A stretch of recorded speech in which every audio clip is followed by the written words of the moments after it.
നമസ്തേ, എല്ലാവർക്കും നല്ലൊരു ദിവസം ആശംസിക്കുകയാണ്. പുത്തൻ പുലരിയിലേക്ക് സ്വാഗതം. ആദ്യം ഈ മണിക്കൂറിലെ പ്രധാന തലക്കെട്ടുകൾ നോക്കാം.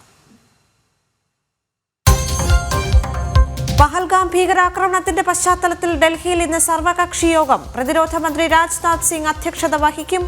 സുരക്ഷാ കാര്യ സമിതി തീരുമാനങ്ങൾ വിശദീകരിക്കും. അതിർത്തിയിലെ സ്ഥിതിഗതി വിലയിരുത്താൻ പാകിസ്ഥാന്റെ ഉന്നതതല യോഗവും ഇന്ന്.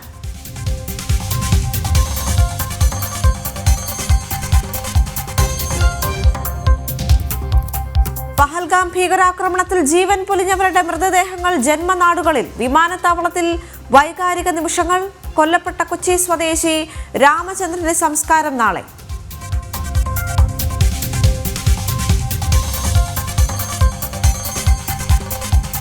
കനത്ത സുരക്ഷയിൽ ഭാരതം. ജമ്മുകശ്മീരിലെ പ്രധാന റോഡുകളിൽ പരിശോധന ശക്തം.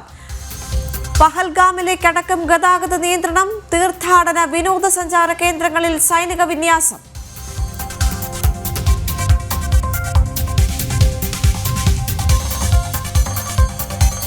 മാർപ്പാപ്പയ്ക്ക് വിശ്വാസി സമൂഹത്തിന്റെ അന്ത്യാഞ്ജലി. വത്തിക്കാനിലെ സെയിന്റ് പീറ്റേഴ്സ് ബെസിലിക്കയിൽ പൊതുദർശനം.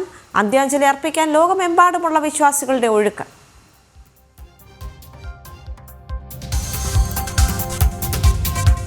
സംസ്ഥാനത്ത് വീണ്ടും ഉയർന്ന താപനില മുന്നറിയിപ്പ്. 37 ഡിഗ്രി വരെ താപനില ഉയരാൻ സാധ്യത. ജനങ്ങൾ ജാഗ്രത പാലിക്കണമെന്ന് കേന്ദ്ര കാലാവസ്ഥാ വകുപ്പ്.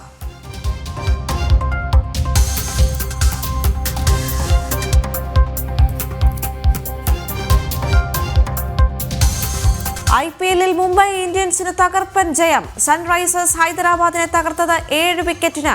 തുടർച്ചയായ അർദ്ധ സെഞ്ചുറിയുമായി രോഹിത് ശർമ്മ. ഇന്ന് ബംഗളൂരു രാജസ്ഥാൻ പോരാട്ടം.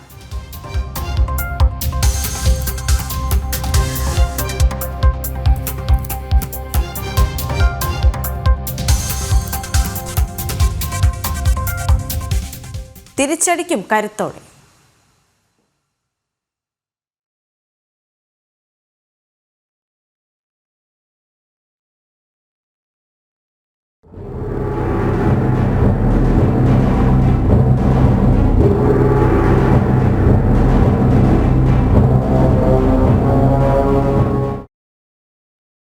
പഹൽഗാം ഭീകരാക്രമണത്തിന്റെ പശ്ചാത്തലത്തിൽ ഡൽഹിയിൽ ഇന്ന് സർവകക്ഷി യോഗം ചേരും. പ്രതിരോധ മന്ത്രി രാജ്നാഥ് സിംഗിന്റെ അധ്യക്ഷതയിൽ ചേരുന്ന യോഗത്തിൽ സുരക്ഷാകാര്യ സമിതിയിൽ തീരുമാനങ്ങൾ വിശദീകരിക്കും. ജമ്മുകശ്മീരിൽ സുരക്ഷ കർശനമാക്കിയിട്ടുണ്ട്.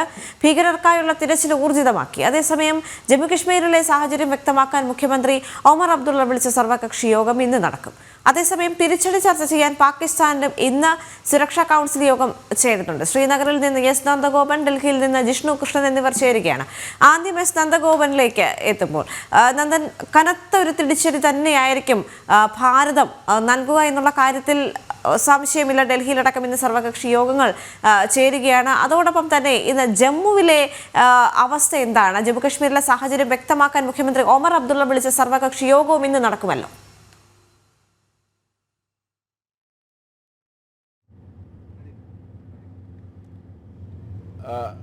ഇന്ന് ജമ്മു കാശ്മീരിൽ അതീവ സുരക്ഷയാണ് ഒരുക്കിയിട്ടുള്ളത്. പ്രത്യേകിച്ച് ഈ ഭാരതം പാകിസ്ഥാനുമായുള്ള എല്ലാ നയതന്ത്ര ബന്ധങ്ങളും വിച്ഛേദിക്കുന്ന ഒരു സാഹചര്യത്തിൽ അതീവ സുരക്ഷയാണ് ഈ ജമ്മു കാശ്മീർ മേഖലയിൽ ഒരുക്കിയിട്ടുള്ളത്. പ്രത്യേകിച്ച് ഈ അതിർത്തി പങ്കിടുന്ന അനന്തനാഗ് അടക്കമുള്ള ജില്ലകളിൽ വലിയ സുരക്ഷാ ക്രമീകരണങ്ങൾ ഒരുക്കിയിട്ടുണ്ട്. അഡീഷണൽ ഫോഴ്സിനെയാണ് ഇവിടേക്ക് വിന്യസിച്ചിരിക്കുന്നത്.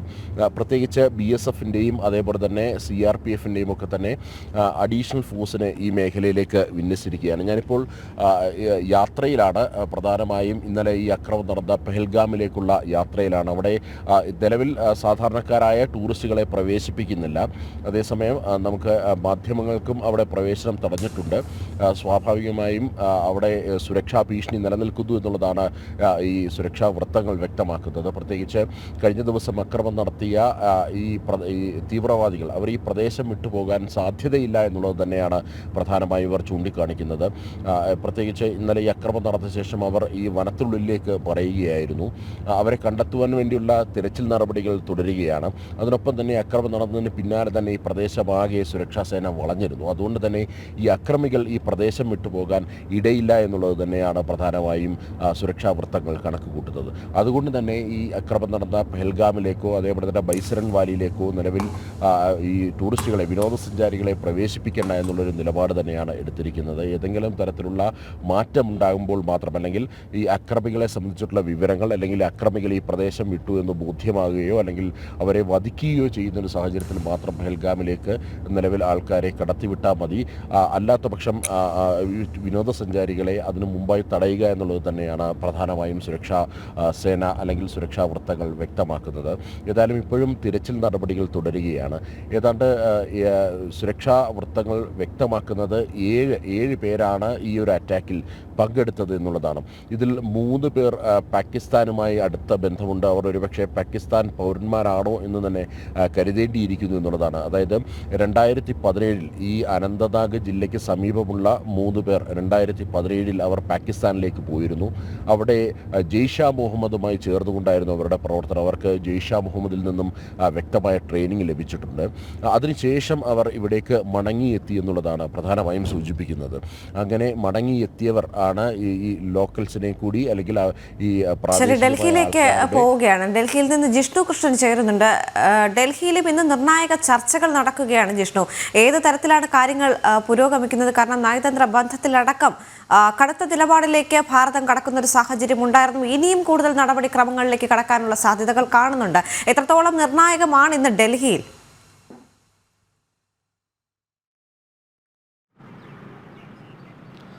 ദേവിക, ഇന്ന് ഡൽഹിയിൽ കേന്ദ്ര പ്രതിരോധ മന്ത്രി രാജ്നാഥ് സിംഗിന്റെ നേതൃത്വത്തിലുള്ള സർവകക്ഷി യോഗമാണ് ചേരുന്നത്. ഈ സർവകക്ഷി യോഗത്തിൽ ഇന്നലെ ചേർന്നിട്ടുള്ള മന്ത്രിസഭയുടെ സുരക്ഷാകാര്യ സമിതിയിൽ എടുത്തിട്ടുള്ള തീരുമാനങ്ങൾ വിശദീകരിക്കും. ഇന്നലെ 2.5 മണിക്കൂർ പ്രധാനമന്ത്രി നരേന്ദ്രമോദിയുടെ അധ്യക്ഷതയിൽ 2.5 മണിക്കൂർ നീണ്ടുനിന്ന സുരക്ഷാകാര്യ സമിതി യോഗം ചേർന്നിരുന്നു. അതിലാണ് നയതന്ത്ര തലത്തിൽ പാകിസ്ഥാന് കൃത്യമായിട്ടുള്ള കനത്ത മറുപടി നൽകാനുള്ള തീരുമാനങ്ങൾ കൈക്കൊണ്ടിട്ടുള്ളത്. ഒപ്പം സൈനിക തലത്തിൽ നടപടികൾ ശക്തമാക്കാനുള്ള തീരുമാനങ്ങളും അതേ യോഗത്തിൽ തന്നെ കൈക്കൊണ്ടിട്ടുണ്ട്. എങ്കിൽ പോലും നയതന്ത്ര തലത്തിൽ എടുത്തിട്ടുള്ള തീരുമാനങ്ങൾ മാത്രമാണ് നിലവിൽ പൊതുമധ്യത്തിൽ അറിയിച്ചിട്ടുള്ളത്. അതിന്റെ ഭാഗമായി പാകിസ്ഥാനും ഭാരതവും തമ്മിലുള്ള സിന്ധു നദീജല കരാർ മരവിപ്പിച്ചിരിക്കുകയാണ്. കഴിഞ്ഞ 65 വർഷത്തിലധികമായി തുടരുന്ന കരാർ, ഇന്ത്യ പാക് യുദ്ധം നടന്ന സമയത്ത് പോലും ഈ കരാറിന്റെ മരവിപ്പിക്കുകയോ അല്ലെങ്കിൽ ആ കരാർ അവസാനിപ്പിക്കാനോ ശ്രമിച്ചിരുന്നില്ല. പക്ഷേ ഈ നിലവിലെ സാഹചര്യത്തിൽ സിന്ധു നദീജല കരാർ അവസാനിപ്പിക്കാനുള്ള തീരുമാനം കൈക്കൊണ്ടിരിക്കുന്നു.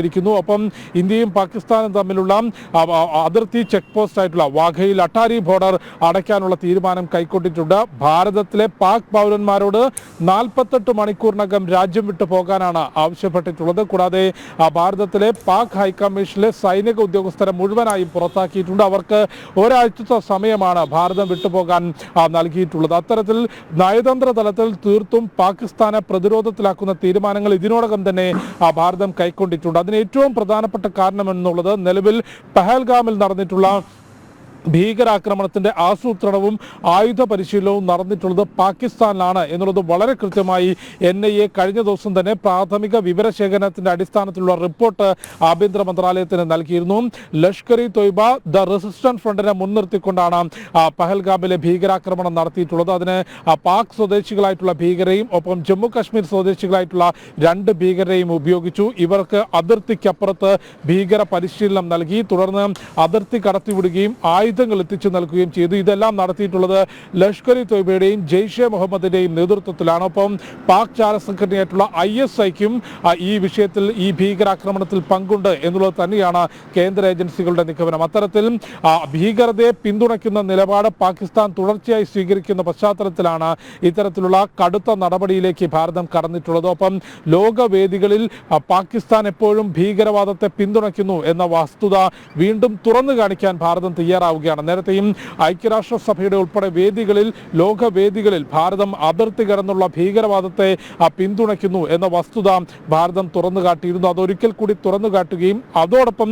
ഭീകരശക്തികൾക്ക് ശക്തമായ തിരിച്ചടി നൽകാനുള്ള തീരുമാനവും സേനാതലത്തിൽ അത്തരത്തിൽ ജാഗ്രത പാലിക്കാനുള്ള നിർദ്ദേശവും ഇന്നലെ പ്രധാനമന്ത്രി നരേന്ദ്രമോദിയുടെ അധ്യക്ഷതയിൽ ചേർന്നിട്ടുള്ള സുരക്ഷാകാര്യ സമിതിയിൽ കൈക്കൊണ്ടിട്ടുണ്ട് എന്ന് നമുക്ക് അറിയാൻ സാധിക്കുന്നുണ്ട്. കാരണം കഴിഞ്ഞൊരു 10 വർഷത്തിലധികം പരിശോധിക്കുമ്പോൾ ഇത്തരത്തിലുള്ള വിഷയങ്ങളെ എങ്ങനെയാണ് നിലവിലെ രാജ്യത്തിൻ്റെ ഭരണകൂടം കൈകാര്യം ചെയ്തത് എന്നതിൻ്റെ വസ്തുതകൾ നമുക്ക് മുൻപിലുണ്ട്. അതായത് ഉറിയാണെങ്കിലും പുൽവാമയാണെങ്കിലും അതല്ല ജമ്മു കാശ്മീരിൽ നടക്കുന്ന ഭീകരവാദം, രാജ്യത്തിനെതിരെ ഉയരുന്ന ഓരോ വെല്ലുവിളികളെയും ഏത് രീതിയിൽ നേരിടണമെന്ന് വ്യക്തമായ കാഴ്ചപ്പാടും നിലപാടുമുള്ളവരാണ് നിലവിൽ രാജ്യത്തിൻ്റെ ഭരണത്തിന് നേതൃത്വം നൽകുന്നത്. അതുകൊണ്ട് പഹൽഗാമിൽ വീണ ചോരയ്ക്ക് കൃത്യമായ മറുപടി നൽകാനും ജമ്മു കാശ്മീരിൽ കഴിഞ്ഞ 2019 ഓഗസ്റ്റിൽ ആർട്ടിക്കിൾ 370 റദ്ദാക്കിയതിനു ശേഷം ജമ്മു കാശ്മീരിൻ്റെ ഒരു മാറ്റം നമുക്ക് വളരെ കൃത്യമായി പ്രകടമായിരുന്നു. അവിടെ പോയിരുന്ന ആളുകളുടെ പ്രതികരണത്തിൽ നിന്നൊപ്പം കഴിഞ്ഞ നിയമസഭാ തെരഞ്ഞെടുപ്പുമായി ബന്ധപ്പെട്ട ജനൻ ടിവിയുടെ സംഘം തന്നെ നമ്മൾ 15 ദിവസത്തോളം ജമ്മു കാശ്മീരിന്റെ വിവിധ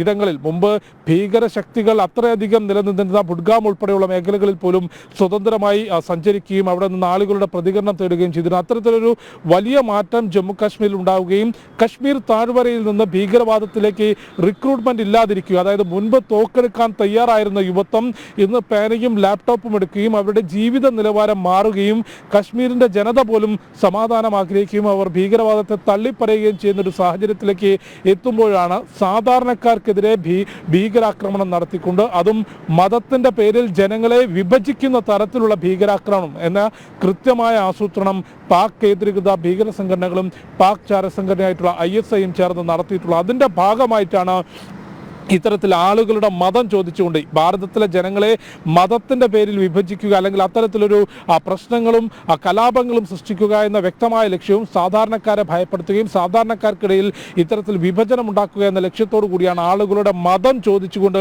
ഭീകരാക്രമണം ഭീകര ശക്തികൾ നടത്തിയിട്ടുള്ളത്. അതുകൊണ്ട് തന്നെ ഇതിന് ശക്തമായ മറുപടി നൽകാൻ സേനകൾക്ക് നിർദ്ദേശം നൽകിയിട്ടുണ്ട്. ഒപ്പം മറ്റ് ഭീകരാക്രമണങ്ങൾ ആവർത്തിക്കാതിരിക്കാനുള്ള പ്രതിരോധ നടപടി ജാഗ്രത ഇതിനോടകം തന്നെ പാലിക്കുന്നുണ്ട്. അതിർത്തി മേഖലകളിൽ ജമ്മു കാശ്മീരിലെ ലാൽ ചൗക്ക് ഉൾപ്പെടെ പ്രധാനപ്പെട്ട ഇടങ്ങളിൽ പഹൽഗാം കൂടാതെ ജമ്മു ശ്രീനഗർ ദേശീയപാത മറ്റ് പ്രധാനപ്പെട്ട റോഡുകൾ അതിർത്തി മേഖലകളിലേക്ക് പോകുന്ന റോഡുകൾ ഇവിടങ്ങളിലെല്ലാം കർശനമായ പരിശോധന നടക്കുന്നു. കൂടാതെ ജമ്മു സെക്ടറിലും ജാഗ്രത ഒരിക്കൽ കൂടി ശ്രീനഗറിലേക്ക് എത്തുമ്പോൾ നന്ദഗോപൻ തുടരുന്നുണ്ട്. നന്ദൻ, ഇന്ന് നമ്മൾ വളരെ പ്രധാനപ്പെട്ടതായി പരിഗണിക്കേണ്ടത് ഇന്ന് മുഖ്യമന്ത്രി ഒമർ അബ്ദുള്ള വിളിച്ച സർവകക്ഷി യോഗം നടക്കുകയാണ്. അതേസമയം മറ്റൊരിടത്ത് തിരിച്ചടി വലിയ രീതിയിൽ ഭയന്നുകൊണ്ട് പാകിസ്ഥാൻ ഇന്ന് സുരക്ഷാ കൗൺസിൽ യോഗം ചേരുമെന്നും അറിയാൻ സാധിക്കുന്നുണ്ട്.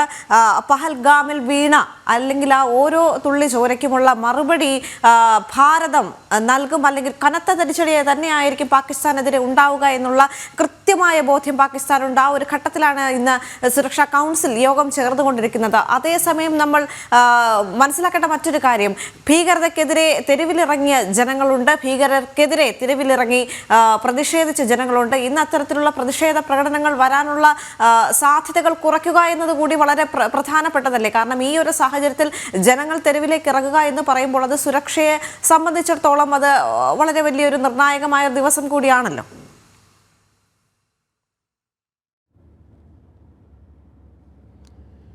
ദേവിക, അതേ നാണയത്തിൽ തന്നെ തിരിച്ചടിച്ചില്ലെങ്കിൽ പോലും ഭാരതം പാകിസ്ഥാന് മേൽ നടത്തിയത് മറ്റൊരു സർജിക്കൽ സ്ട്രൈക്കാണ് എന്നുള്ളത് കാര്യത്തിൽ തർക്കമില്ല. പ്രത്യേകിച്ച് നയതന്ത്ര ബന്ധം ഏതാണ്ട് പൂർണ്ണമായും വിച്ഛേദിക്കുവാൻ വേണ്ടി ഭാരതമെടുത്ത തീരുമാനം അത് പാകിസ്ഥാനെ സംബന്ധിച്ചിടത്തോളം അത് കനത്ത തിരിച്ചടിയാണ്. പ്രത്യേകിച്ച് ഇൻഡസ് നദിയിലെ ജലം അവിടേക്ക് കടത്തിവിടണ്ട എന്നുള്ള ഒരു തീരുമാനം അത് പാകിസ്ഥാനെ സംബന്ധിച്ചിടത്തോളം വലിയ പ്രഹരമായിരിക്കും എന്നുള്ള കാര്യത്തിൽ തർക്കമില്ല. പ്രത്യേകിച്ച് പഞ്ചാബ് പ്രൊവിഷൻ, അവിടെ പാകിസ്ഥാനിലെ പഞ്ചാബ് പ്രൊവിഷനിൽ കൂടുതൽ ആൾക്കാർ കൃഷിയുമായി ബന്ധപ്പെട്ട് ജീവിക്കുന്നവരാണ്.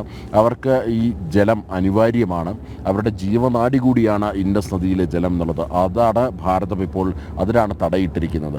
ഒപ്പം തന്നെ പാകിസ്ഥാൻ പൗരന്മാർ ഭാരതത്തിലുണ്ടെങ്കിൽ അവർ 48 മണിക്കൂറിനകം ഈ ഭാരതം വിടണമെന്നുള്ള നിർദ്ദേശം ഇതിനോടകം തന്നെ നൽകിക്കഴിഞ്ഞു. ഒപ്പം തന്നെ ബോർഡറിൽ വാഗ ബോർഡറിൽ അട്ടറി ബോർഡറിൽ അവിടെയും ഉണ്ടായിരുന്ന ഈ ക്ലോസിംഗ് സെറിമണി അത് പൂർണ്ണമായും നിർത്തിക്കൊണ്ടുള്ള തീരുമാനവും ഭാരതം നൽകിയിരിക്കുന്നു. അങ്ങനെ പാകിസ്ഥാനെ സംബന്ധിച്ചിടത്തോളം ഒരു വലിയ പ്രഹരമാണ് ഭാരതം നൽകിയിരിക്കുന്നത്. അതേ നാണയത്തിൽ, അതായത് ഈ ഭാരതത്തിൻ്റെ 26 പേരെ വധിച്ചപ്പോൾ അതേ നാണയത്തിൽ ഭാരതം തിരിച്ച് മറുപടി നൽകുവാൻ വേണ്ടി കാത്തിരിക്കുന്നു എന്നുള്ളത് യാഥാർത്ഥ്യം തന്നെയാണ്. അത് എപ്പോഴാണ് എങ്ങനെയാണ് എന്നുള്ളത് കാര്യത്തിൽ മാത്രമാണ് ഒരു ആശയക്കുഴപ്പം നിലനിൽക്കുന്നത്. അതേസമയം തന്നെ ഇത്തരം ഇത്തരം നയതന്ത്ര മേഖലയിൽ ഭാരതം നടത്തിയ ഒരു സർജിക്കൽ സ്ട്രൈക്കാണ് പാകിസ്ഥാനെതിരെ കഴിഞ്ഞ ദിവസം ഉണ്ടായത്. ഒപ്പം തന്നെ ഇതിപ്പോൾ ഒമർ അബ്ദുള്ള ഇന്ന് ഉച്ചയ്ക്ക് ശേഷമാണ് സർവകക്ഷി യോഗം വിളിച്ചിരിക്കുന്നത്. പ്രത്യേകിച്ച് ജമ്മു കാശ്മീർ ജനത ഈ ഭീകരാക്രമണത്തെ പൂർണ്ണമായും തള്ളുന്ന ഒരു സ്ഥിതിവിശേഷമാണ് ഉണ്ടായിരുന്നത്. ഇന്നലെ കടകമ്പോളങ്ങൾ പൂർണ്ണമായും അടച്ചുകൊണ്ട് വാഹന ഗതാഗതം പൂർണ്ണമായും നിർത്തിക്കൊണ്ട് ടൂറിസം മേഖല തന്നെ പൂർണ്ണമായും സ്തംഭിച്ചുകൊണ്ട് തന്നെ ഇന്നലെ ഇവിടെ ബന്ദ് ആചരിച്ചിരുന്നു. പ്രത്യേകിച്ച് ടൂറിസം ആക്ടിവിറ്റീസ് ഒന്നും തന്നെ നടന്നില്ല. അതേപോലെ തന്നെ ടൂറിസ്റ്റ് വാഹനങ്ങളൊന്നും തന്നെ ഓടിയില്ല. ഒപ്പം വ്യാപാരി വ്യവസായിയും ഇതിൻ്റെ ഈ ബന്ദിൻ്റെ ഭാഗമായതുകൊണ്ട് തന്നെ കടകമ്പോളകളൊന്നും തന്നെ അടഞ്ഞില്ല. മറ്റ് വ്യവസായശാലകളടക്കം പ്രത്യേകിച്ച് ജമ്മു കാശ്മീരിലേക്ക് വരുമ്പോൾ ഏതാനും ചില വ്യവസായശാലകളുണ്ട്. അതേപോലെ തന്നെ ബാറ്റ് നിർമ്മാണം, ക്രിക്കറ്റ് ബാറ്റ് നിർമ്മാണം ഇവിടുത്തെ മറ്റൊരു പ്രധാനപ്പെട്ട വ്യവസായമാണ്. അങ്ങനെ വ്യവസായശാലകൾ പോലും അടച്ചിട്ടുകൊണ്ട് ഈ ഭീകരവാദത്തെ, ഈ അക്രമത്തിനെതിരെ ജമ്മു കാശ്മീർ ജനത നിലകൊള്ളുകയായിരുന്നു. ഇന്നലെ മാത്രമല്ല സ്ത്രീകളടക്കം തെരുവിലിറങ്ങി ഇതിനെതിരെ പ്രതിഷേധിക്കുന്ന കാഴ്ചയായിരുന്നു ഇന്നലെ കാണാൻ കഴിഞ്ഞത്. പ്രത്യേകിച്ച് അവരുടെ ഒരു പഹൽഗാം ഭീകരാക്രമണത്തിന്റെ പശ്ചാത്തലത്തിൽ ഡൽഹിയിൽ ഇന്ന് സർവകക്ഷി യോഗം ചേരുന്ന സാഹചര്യമുണ്ട്. പ്രതിരോധ മന്ത്രി രാജ്നാഥ് സിംഗിന്റെ അധ്യക്ഷതയിൽ ചേരുന്ന യോഗത്തിൽ സുരക്ഷാകാര്യ സമിതിയിലെ തീരുമാനങ്ങൾ വിശദീകരിക്കും. ജമ്മുകശ്മീരിൽ സുരക്ഷ കർശനമാക്കിയിട്ടുണ്ട്. ഭീകരർക്കായുള്ള തിരച്ചിലും ഊർജിതമാക്കി. അതേസമയം ജമ്മുകശ്മീരിലെ സാഹചര്യം വ്യക്തമാക്കാൻ മുഖ്യമന്ത്രി ഒമർ അബ്ദുള്ള വിളിച്ച സർവകക്ഷി യോഗം ഇന്ന് നടക്കും. തിരിച്ചടി ചർച്ച ചെയ്യാൻ പാകിസ്ഥാനിലും ഇന്ന് സുരക്ഷാ കൗൺസിൽ യോഗം ചേരുന്നുണ്ട്. ശ്രീനഗറിൽ നിന്ന് എസ് നന്ദഗോപനും ഡൽഹിയിൽ നിന്ന് ജിഷ്ണു കൃഷ്ണനുമാണ് ചേർന്നത്.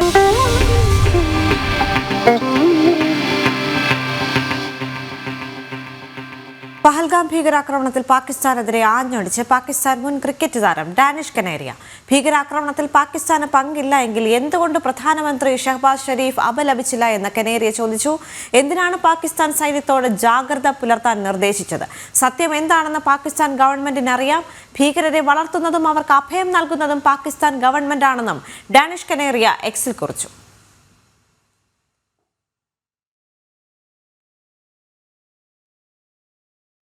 പഹൽഗാമിൽ ഭീകരാക്രമണത്തിൽ കൊല്ലപ്പെട്ട രാമചന്ദ്രന്റെ മൃതദേഹം നാളെ സംസ്കരിക്കും. നിലവിൽ സ്വകാര്യ ആശുപത്രിയിലെ മോർച്ചറിയിൽ സൂക്ഷിച്ചിരിക്കുകയാണ് മൃതദേഹം. നാളെ രാവിലെ പൊതുദർശനവും ഉണ്ടാകും. രേഷ്മ ബാബു ചേരുന്നു വിവരങ്ങളുമായി. രേഷ്മ, കഴിഞ്ഞ ദിവസം അദ്ദേഹത്തിന്റെ മൃതദേഹം കൊച്ചി അന്താരാഷ്ട്ര വിമാനത്താവളത്തിലേക്ക് എത്തിച്ചപ്പോഴും അതിവൈകാരികമായ നിമിഷങ്ങളിലൂടെയാണ് കടന്നുപോയിരിക്കുന്നത്. നിലവിൽ അദ്ദേഹത്തിന്റെ മൃതദേഹം സ്വകാര്യ ആശുപത്രിയിലെ മോർച്ചറിയിൽ സൂക്ഷിച്ചിരിക്കുകയാണ്. നാളെ രാവിലെ പൊതുദർശനം ഉണ്ടാകുമെന്നും അറിയാൻ സാധിക്കുന്നുണ്ട്. അവിടെ നിന്ന് ലഭിക്കുന്ന വിവരങ്ങൾ എന്തൊക്കെയാണ്?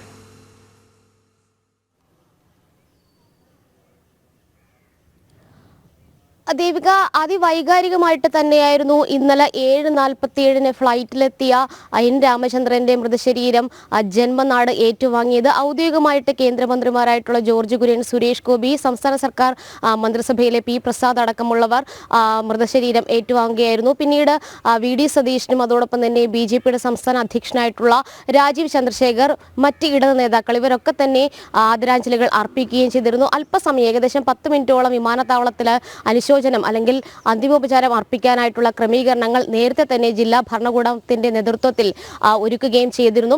നാളെയാണ് സംസ്കാര ചടങ്ങുകൾ നടക്കുക. നാളെ ഉച്ചയോടുകൂടി ഇടപ്പള്ളി പൊതുശ്മശാനത്തിൽ സംസ്കാര ചടങ്ങുകൾ ആരംഭിക്കും. നാളെ രാവിലെ മുതൽ പൊതുജനങ്ങൾക്ക് അന്തിമോപചാരം അർപ്പിക്കാനായിട്ടുള്ള ക്രമീകരണങ്ങളും സജ്ജീകരണങ്ങളും ഒരുക്കുകയും ചെയ്തിട്ടുണ്ട്. ചെങ്ങമ്പുഴ പാർക്കിലായിരിക്കും രാവിലെ 7 മണി മുതൽ 9 മണി വരെ പൊതുദർശനം ഉണ്ടാവുക. ജന്മനാടിന്റെ ആദരം ആ സ്ഥലത്ത് വെച്ച്, അതായത് ചെങ്ങമ്പുഴ പാർക്കിൽ വെച്ചിട്ട് എൻ രാമചന്ദ്രൻ ഏറ്റുവാങ്ങും. എന്തായാലും അതിനു വേണ്ടിയിട്ടുള്ള ക്രമീകരണങ്ങൾ ഇടപ്പള്ളിയിൽ ഒരുക്കുകയും ചെയ്തിട്ടുണ്ട്. അതിനുശേഷമായിരിക്കും വീട്ടിലേക്ക് മൃതശരീരം എത്തിക്കുക. നിലവിൽ സ്വകാര്യ ആശുപത്രിയിലെ മോർച്ചറിയിലാണ് മൃതശരീരം സൂക്ഷിച്ചിരിക്കുന്നത്. നേരത്തെ ഇന്നലെ വിമാനത്താവളത്തിൽ നിന്ന് നേരെ സ്വകാര്യ ആശുപത്രിയിലെ മോർച്ചറിയിലേക്ക് മൃതശരീരം മാറ്റുകയായിരുന്നു. മൃതശരീരത്തിനൊപ്പം ഫ്ലൈറ്റിൽ തന്നെ കുടുംബാംഗങ്ങളും ഉണ്ടായിരുന്നു. മകൾ ആരതിയും ഭാര്യ ഷീല രാമചന്ദ്രനും ചെറുമക്കളും ഒക്കെ തന്നെ ഉണ്ടായിരുന്നു. ഇക്കഴിഞ്ഞ തിങ്കളാഴ്ച രാവിലെയാണ് രാമചന്ദ്രനും കുടുംബവും, അതായത് മകളും മകളുടെ മക്കളും ഭാര്യയും അടങ്ങുന്ന സംഘം വിനോദയാത്രയ്ക്കായിട്ട് കാശ്മീരിലേക്ക് പോയത്. ഹൈദരാബാദിലെ ബന്ധുവിനെ സന്ദർശിച്ച ശേഷമായിരുന്നു കാശ്മീരിലേക്ക് തിരിച്ചത്. മകളുടെയും ചെറുമക്കളുടെയും കൺമുന്നിൽ വെച്ചാണ് രാമചന്ദ്രന് നേരെ ഭീകരർ വെടിയുതിർത്തത്. ആദ്യം രാമചന്ദ്രന്റെ പേര് ചോദിച്ചു. പേരിന് മറുപടി നൽകിയതിനു ശേഷം മതപ്രാർത്ഥന ചൊല്ലണമെന്നുള്ളതായിരുന്നു ഭീകരവാദികൾ പരിപാടികളുടെ ആവശ്യം. താൻ മുസ്ലിം അല്ല എന്നുള്ള മറുപടിയാണ് രാമചന്ദ്രൻ ഇതിന് ഈ ഒരു ചോദ്യത്തിന് നൽകിയത്. തുടർന്നായിരുന്നു പൊടുന്നനെ വെടിയുതിർത്തത്. മകൾ ആരതിക്ക് നേരെയും തോക്കുമുന ചൂണ്ടിയിരുന്നെങ്കിലും പിന്നീട് മറ്റ് ശ്രദ്ധയിലേക്ക് തിരിഞ്ഞ സമയത്ത് ആരതിയും കുഞ്ഞുങ്ങളും ഓടി രക്ഷപ്പെടുകയായിരുന്നു. എന്തായാലും നിലവിൽ മോർച്ചറിയിൽ സൂക്ഷിച്ചിരിക്കുകയാണ് മൃതശരീരം. നാളെ രാവിലെ 9 മണി വരെ ചെങ്ങമ്പുഴ പാർക്കിൽ പൊതുദർശനമുണ്ടാകും. അതിനുശേഷം വീട്ടിലെത്തിക്കും. പിന്നീട് സംസ്കാര ചടങ്ങുകൾ നടക്കുക ഇടപ്പള്ളി പൊതുശ്മശാനത്തിലാണ്. 1970 കാലഘട്ടം മുതൽ സംഘത്തിന്റെ സജീവ പ്രവർത്തകനായിരുന്നു. ഒരു ദേശീയവാദിയായിരുന്നു, തികഞ്ഞ ദേശീയവാദി. അതോടൊപ്പം തന്നെ സാംസ്കാരികമായിട്ടുള്ള രാഷ്ട്രീയപരമായിട്ടുള്ള എല്ലാ പരിപാടികളിലും ഈ ഇടപ്പള്ളി പ്രദേശത്ത് സജീവമായിട്ടുള്ള ഒരു വ്യക്തി കൂടിയായിരുന്നു രാമചന്ദ്രൻ. എല്ലാവർക്കും പ്രിയപ്പെട്ട ഒരു വ്യക്തി കൂടിയായിരുന്നു. അതുകൊണ്ട് തന്നെ കണ്ണീരിൽ കുതിർന്ന ഒരു യാത്രാമൊഴി തന്നെയാണ് ഇന്നലെ മുതൽ ജന്മനാട് അദ്ദേഹത്തിന് നൽകുന്നത്. അദ്ദേഹത്തിന്റെ മൃതശരീരം വിമാനത്താവളത്തിൽ കാർഗോയുടെ ടെർമിനലിലേക്ക് എത്തിച്ച സമയത്ത് രാമചന്ദ്രന് മരണമില്ല, ഭീകരവാദത്തെ വെച്ചുപൊറിപ്പിക്കില്ല തുടങ്ങിയ മുദ്രാവാക്യം വിളികളോടെയായിരുന്നു സഹപ്രവർത്തകരടക്കം അദ്ദേഹത്തിന്റെ മൃതശരീരം, ചേതനയേറ്റ ശരീരം ഏറ്റുവാങ്ങിയത്. എന്തായാലും സംസ്കാര ചടങ്ങുകൾ നാളെയായിരിക്കും ഉണ്ടാകുക. ശരി. BJP സംസ്ഥാന അധ്യക്ഷൻ പങ്കെടുക്കുന്ന വികസിത കേരളം കൺവെൻഷൻ ഇന്ന് തലസ്ഥാനത്ത് നടക്കും. ജില്ലയിലെ നേതൃയോഗങ്ങൾക്കും ഇന്ന് രാവിലെ തുടക്കമാകും. രാവിലെ തിരുവനന്തപുരം സിറ്റി ജില്ലയുടെ കൺവെൻഷനും ഉച്ചയ്ക്ക് ശേഷം നോർത്ത് ജില്ലയുടെ കൺവെൻഷനും നടക്കും. വിവരങ്ങളുമായി ശാലിനി ചേരുന്നുണ്ട്. ശാലിനി, കഴിഞ്ഞ ദിവസം വികസിത കേരളം കൺവെൻഷൻ വളരെ അധികം എല്ലാ ആഘോഷ പരിപാടികളും ഒഴിവാക്കിക്കൊണ്ടാണ് നടത്തിയത്. കാരണം രാജ്യം ഒരു വലിയ ഭീകരാക്രമണത്തിൽ ഞെട്ടി നിൽക്കുന്ന ഒരു സാഹചര്യം ഉണ്ടായിരുന്നു. അതിന്റെ പശ്ചാത്തലത്തിൽ എല്ലാ ആഘോഷ പരിപാടികളും മാറ്റിവെച്ചുകൊണ്ട് വളരെ ലളിതമായുള്ള കൺവെൻഷനാണ് സംഘടിപ്പിച്ചുകൊണ്ടിരുന്നത്. ഇന്നും അത്തരത്തിലൊരു കൺവെൻഷൻ പരിപാടികളായിരിക്കും തലസ്ഥാനത്ത് നടക്കുക എന്ന് തന്നെയാണ് മനസ്സിലാക്കേണ്ടത്, അല്ലേ? BJP സംസ്ഥാന അധ്യക്ഷൻ പങ്കെടുക്കുന്ന വികസിത കേരളം കൺവെൻഷൻ ഇന്ന് തലസ്ഥാനത്തെത്തുകയാണ്. ജില്ലയിലെ നേതൃയോഗങ്ങൾക്കും ഇന്ന് രാവിലെ തുടക്കമാകും. രാവിലെ തിരുവനന്തപുരം സിറ്റി ജില്ലയുടെ കൺവെൻഷനും ഉച്ചയ്ക്ക് ശേഷം നോർത്ത് ജില്ലയുടെ കൺവെൻഷനും നടക്കും എന്നാണ് അറിയാൻ സാധിക്കുന്നത്. തൃശ്ശൂരിൽ നിന്നും ആരംഭിച്ച കൺവെൻഷനാണ് ഇന്ന് തലസ്ഥാനത്തേക്ക് എത്തി നിൽക്കുന്നത്. കൃത്യമായ പരിപാടികൾ നേരത്തെ മുൻകൂട്ടി നിശ്ചയിച്ചിരുന്നു എങ്കിൽ പോലും കഴിഞ്ഞ ദിവസങ്ങളിലെല്ലാം ഭീകരാക്രമണത്തിൻ്റെ പശ്ചാത്തലത്തിൽ ആഘോഷ പരിപാടികളെല്ലാം മാറ്റിവെച്ചുകൊണ്ട് ലളിതമായ നിലയിൽ പരിപാടി നടത്തുന്ന ഒരു സാഹചര്യം ഉണ്ടായിരുന്നു. ഇന്നും അത്തരത്തിലുള്ള കാര്യങ്ങൾ തന്നെയായിരിക്കും എന്ന് മനസ്സിലാക്കാൻ സാധിക്കുന്നുണ്ട്. ശാലിനി ചേർന്നു. ശാലിനി, കേൾക്കാമെങ്കിൽ തുടരാം. ദേവിക സൂചിപ്പിച്ചതുപോലെ തന്നെയാണ് സംസ്ഥാന വ്യാപകമായി നടക്കുന്ന പര്യടനം. ആ പര്യടനത്തിന്റെ ഭാഗമായിട്ടുള്ള വികസന കൺവെൻഷന് ഇന്ന് തലസ്ഥാന ജില്ല നേതൃത്വം നൽകുകയാണ്. തിരുവനന്തപുരത്ത് 3 ജില്ലകളാണ് ഉള്ളത്, സംഘടനാ ജില്ലകളാണുള്ളത്. അതിൽ തിരുവനന്തപുരം നോർത്തിന്റെയും ഒപ്പം തന്നെ തിരുവനന്തപുരം സിറ്റി ജില്ലയുടെയും കൺവെൻഷനാണ്, വികസിത കൺവെൻഷനാണ് ഇന്ന് തിരുവനന്തപുരത്ത് ചേരാൻ പോകുന്നത്. രാവിലെ 8:30 ഇവിടുത്തെ ഒരു സ്വകാര്യ ഹോട്ടലിൽ ജില്ലാ കമ്മിറ്റി ഭാരവാഹികളുടെയും ജില്ലാ അധ്യക്ഷന്റെയും നേതൃത്വത്തിൽ സംസ്ഥാന അധ്യക്ഷൻ കൂടി പങ്കെടുക്കുന്ന നേതൃയോഗം ചേരുന്നുണ്ട്. ആ നേതൃയോഗത്തിന് ശേഷം രാവിലെ 10 മണിയോടുകൂടിയാണ് ഞാനിപ്പോൾ നിൽക്കുന്ന തിരുവനന്തപുരം സിറ്റി ജില്ലയുടെ സെൻട്രൽ മണ്ഡലത്തിന്റെ സെൻട്രൽ ജില്ലയുടെ ഔദ്യോഗിക സെമിനാർ അല്ലെങ്കിൽ ഈ കൺവെൻഷൻ ആരംഭിക്കാൻ പോകുന്നത്. 10 മണിക്ക് സംസ്ഥാന അധ്യക്ഷൻ തന്നെ ഈ വേദിയിൽ എനിക്ക് പിന്നിൽ കാണുന്ന ഓഡിറ്റോറിയത്തിൽ വികസിത സെമിനാർ ഔദ്യോഗികമായി ഉദ്ഘാടനം ചെയ്യും. കഴിഞ്ഞ ദിവസങ്ങളിലൊക്കെ നമ്മൾ കണ്ടതാണ് സംസ്ഥാനത്തിന്റെ വിവിധ ജില്ലകളിൽ, വിവിധ സംഘടനാ ജില്ലകളിൽ നടന്ന കൺവെൻഷന് വലിയ രീതിയിലുള്ള പ്രാധാന്യം ജനങ്ങൾ നൽകുന്നുണ്ട്. BJP നേതൃത്വം നൽകുന്നുണ്ട്, ജില്ലാ നേതൃത്വങ്ങൾ നൽകുന്നുണ്ട്, സാധാരണ ജനങ്ങൾ നൽകുന്നുണ്ട്.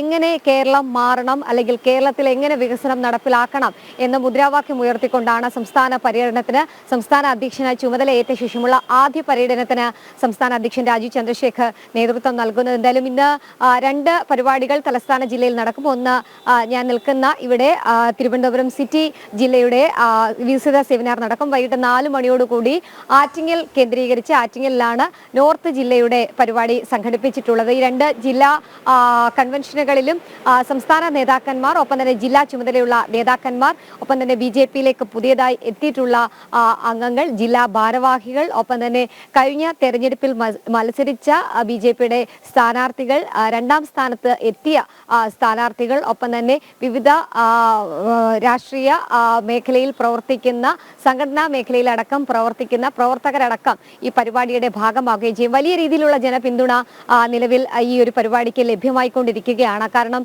കഴിഞ്ഞ ഇടത് വലത് മുന്നണി സർക്കാരുകൾ എങ്ങനെ സംസ്ഥാനത്ത് ഭരണം ഏറ്റെടുത്ത് സംസ്ഥാനത്തെ വികസന മുരടിപ്പിലേക്ക് അവസ്ഥയിലേക്ക് നയിച്ചു, അല്ലെങ്കിൽ എന്തുകൊണ്ട് സംസ്ഥാനത്ത് വികസനം നടക്കുന്നില്ല എന്നത് ഓരോ സാധാരണ ജനങ്ങളിലേക്കും എത്തിക്കുക, ഒപ്പം തന്നെ എന്തൊക്കെ ചെയ്താൽ സംസ്ഥാനത്ത് വികസനം കൊണ്ടുവരാം എന്നുള്ളത് പ്രായോഗികമായി ചിന്തിച്ച് അത് ചർച്ചകളിലൂടെ മുന്നോട്ട് വെച്ച് അത് നടപ്പിലാക്കാനുള്ള കർമ്മ പദ്ധതി തയ്യാറാക്കുക എന്ന ലക്ഷ്യം കൂടി സംസ്ഥാന അധ്യക്ഷൻ നേതൃത്വം നൽകുന്ന ഈ ഒരു കൺവെൻഷനും സെമിനാറിനും ഉണ്ട് എന്നുള്ളതാണ് ഏറ്റവും ശ്രദ്ധേയമായിട്ടുള്ള കാര്യം. നമ്മൾ മനസ്സിലാക്കുന്നത് പോലെ തന്നെ ഈ ഒരു പരിപാടിക്ക് ശേഷം ഈ ജില്ലാ ഉപരി നേതാക്കന്മാരുമായിട്ടൊക്കെ സംസ്ഥാന അധ്യക്ഷൻ കൂടിക്കാഴ്ച നടത്തുന്നുണ്ട്.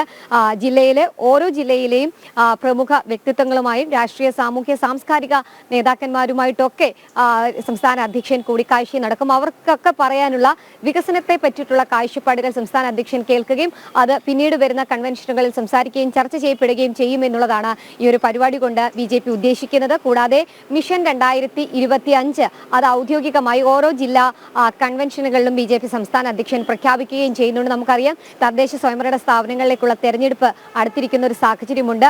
BJPയെ സംബന്ധിച്ചിടത്തോളം പല മണ്ഡലങ്ങളിലും പല മേഖലകളിലും പല തദ്ദേശ സ്വയംഭരണ സ്ഥാപനങ്ങളിലും വലിയ രീതിയിലുള്ള മുൻതൂക്കം ലഭിക്കുകയും ചെയ്യുന്നുണ്ട്. ആ ഒരു സാഹചര്യത്തിൽ മിഷൻ 2025 എങ്ങനെ പ്രാവർത്തികമാക്കാം, എങ്ങനെ ജനങ്ങളിലേക്ക് ഇറങ്ങിച്ചെന്ന് അത് പ്രായോഗികമായി പ്രവർത്തന മേഖലകളിൽ കൊണ്ടുവരാം, ഒപ്പം തന്നെ തദ്ദേശ സ്വയംഭരണ സ്ഥാപനങ്ങളിൽ എന്തൊക്കെ ചെയ്യാം എന്നതടക്കമുള്ള കാര്യങ്ങൾ കൂടി മിഷൻ 2025 പ്രഖ്യാപനത്തിലൂടെ BJP സംസ്ഥാന അധ്യക്ഷൻ മുന്നോട്ട് വെക്കുന്നുണ്ട്. കൂടാതെ ചില ജില്ലാ നേതൃത്വത്തെയും ഭാരവാഹികളെയും അടക്കം പ്രഖ്യാപനമടക്കം ഈ ഒരു കൺവെൻഷന്റെ ഭാഗമായി നടക്കുകയും ചെയ്യുന്നുണ്ട്. വിവിധ മോർച്ച പ്രവർത്തകരടക്കമുള്ളവരും ഈ ജില്ലകളിൽ നടക്കുന്ന ഈ കൺവെൻഷന്റെ ഭാഗമാവുകയും ചെയ്യുന്നുണ്ട്. ദേവിക, കൊച്ചിയിൽ CBI ഓഫീസർ ചമഞ്ഞയാൾക്കെതിരെ വിശദമായ അന്വേഷണത്തിന് ഒരുങ്ങി പോലീസ്.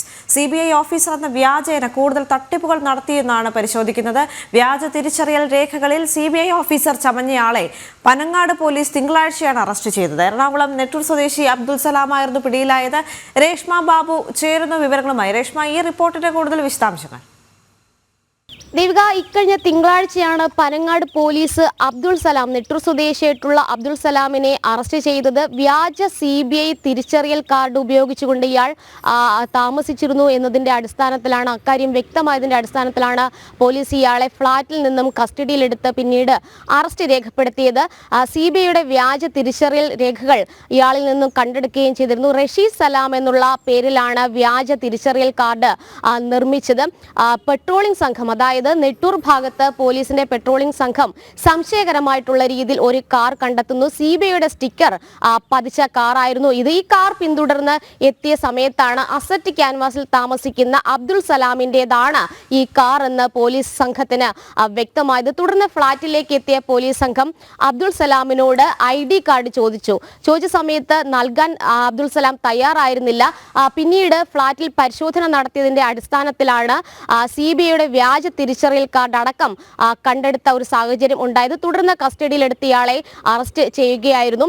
പ്രധാനമായിട്ടും നിലവിൽ പോലീസിന്റെ അന്വേഷണം പോകുന്നത് കേന്ദ്ര ഏജൻസികളുടെ ഏതെങ്കിലും തരത്തിലുള്ള രഹസ്യ വിവരങ്ങൾ ഇയാൾ ചോർത്തിയിരുന്നോ തുടങ്ങിയ കാര്യങ്ങൾ ആണ് നിലവിൽ പോലീസ് അന്വേഷിക്കുന്നത്. അത് മാത്രമല്ല, ഈ CBIയുടെ വ്യാജ തിരിച്ചറിയൽ രേഖ ഉപയോഗിച്ച് അല്ലെങ്കിൽ കാർഡ് ഉപയോഗിച്ചുകൊണ്ടാണ് പ്രതി പലരെയും പരിചയപ്പെട്ടിരുന്നത്. അതുകൊണ്ട് തന്നെ സാമ്പത്തിക തട്ടിപ്പടക്കം ഇയാൾ നടത്തിയിട്ടുണ്ടോ, കൂടുതൽ കേസുകൾ മറ്റേതെങ്കിലും സ്റ്റേഷൻ പരിധിയിൽ ഉണ്ടായിട്ടുണ്ടോ, ഇതടക്കമുള്ള വിശദമായിട്ടുള്ള ഒരു അന്വേഷണത്തിലേക്കാണ് പോലീസ് സംഘം നിലവിൽ കടക്കുന്നത്. എന്തായാലും റഷീദ് സലാം എന്നുള്ള പേരിൽ നിലവിലോ അല്ലെങ്കിൽ ഇതിനു മുൻപോ CBIയുടെ കൊച്ചി യൂണിറ്റിൽ ഒരു ഉദ്യോഗസ്ഥൻ ഉണ്ടായിരുന്നില്ല എന്ന് കൃത്യമായിട്ടുള്ള വിവരം ലഭിച്ചതിന്റെ അടിസ്ഥാനത്തിലാണ് പോലീസ് ഈ അബ്ദുൾ സലാമിനെ കസ്റ്റഡിയിലെടുത്ത് അറസ്റ്റ് രേഖപ്പെടുത്തിയത്. എന്തായാലും ഈ വ്യാജ തിരിച്ചറിയൽ കാർഡ് നിർമ്മിച്ചുകൊണ്ട് മറ്റേതെങ്കിലും സാമ്പത്തിക തട്ടിപ്പോ മറ്റ് രഹസ്യ വിവരങ്ങൾ ശേഖരിക്കുകയോ ചെയ്തിട്ടുണ്ടോ എന്നതടക്കമുള്ള ഒരു വിശദ അന്വേഷണത്തിലേക്കാണ് കേസിൽ ഇപ്പോൾ പോലീസ് കടക്കുന്നത്. ദേവിക. ശരി രേഷ്മ. തൃശ്ശൂരിൽ നിന്ന് വളരെ ആശ്വാസകരമായ ഒരു വാർത്തയാണ് വരുന്നത്. റഷ്യൻ കൂലിപ്പട്ടാളത്തിൽ അകപ്പെട്ട തൃശൂർ സ്വദേശി ജെയിൻ കുര്യന് മോചനം. യുദ്ധത്തിൽ ഗുരുതരമായി പരിക്കേറ്റ് ചികിത്സയിലായിരുന്ന ജെയിൻ കുര്യനെ വിട്ടയച്ചു. ഡൽഹിയിലെത്തിയ ജെയിൻ ബന്ധുക്കളുമായി ഫോണിൽ സംസാരിച്ചു. പട്ടാള ക്യാമ്പിലേക്ക് തിരികെ എത്തിക്കുമെന്നുള്ള ആശങ്കകൾക്കിടയിലാണ് യുവാവിന്റെ അപ്രതീക്ഷിത മോചനം. സനു കെ സജീവ് ചേരുന്നു തൃശ്ശൂരിൽ നിന്ന്. സനു, വളരെയധികം സന്തോഷം തരുന്നൊരു വാർത്തയാണ് ഈ ഒരു ഘട്ടത്തിൽ തൃശ്ശൂരിൽ നിന്ന് പങ്കുവയ്ക്കാനുള്ളത്. അദ്ദേഹത്തിന്റെ ബന്ധുക്കൾ എന്താണ് പറയുന്നത്? തീർച്ചയായിട്ടും ദേവിക, റഷ്യൻ കൂലിപ്പട്ടാളത്തിലെ കഴിഞ്ഞ ജനുവരി 2024 ജനുവരിയിലാണ് ജെയിൻ കുര്യനും അതേപോലെ സഹോദരൻ ബിനിലും അടക്കമുള്ള 4 അംഗ സംഘം എത്തിപ്പെടുന്നത്. തുടർന്ന് ഉണ്ടായ ഷെല്ലാക്രമണത്തിലാണ് ജെയിന് പരിക്കേൽക്കുകയും സഹോദരൻ ബിനിലും മരണപ്പെടുന്ന ഒരു സാഹചര്യം ഉണ്ടായത്.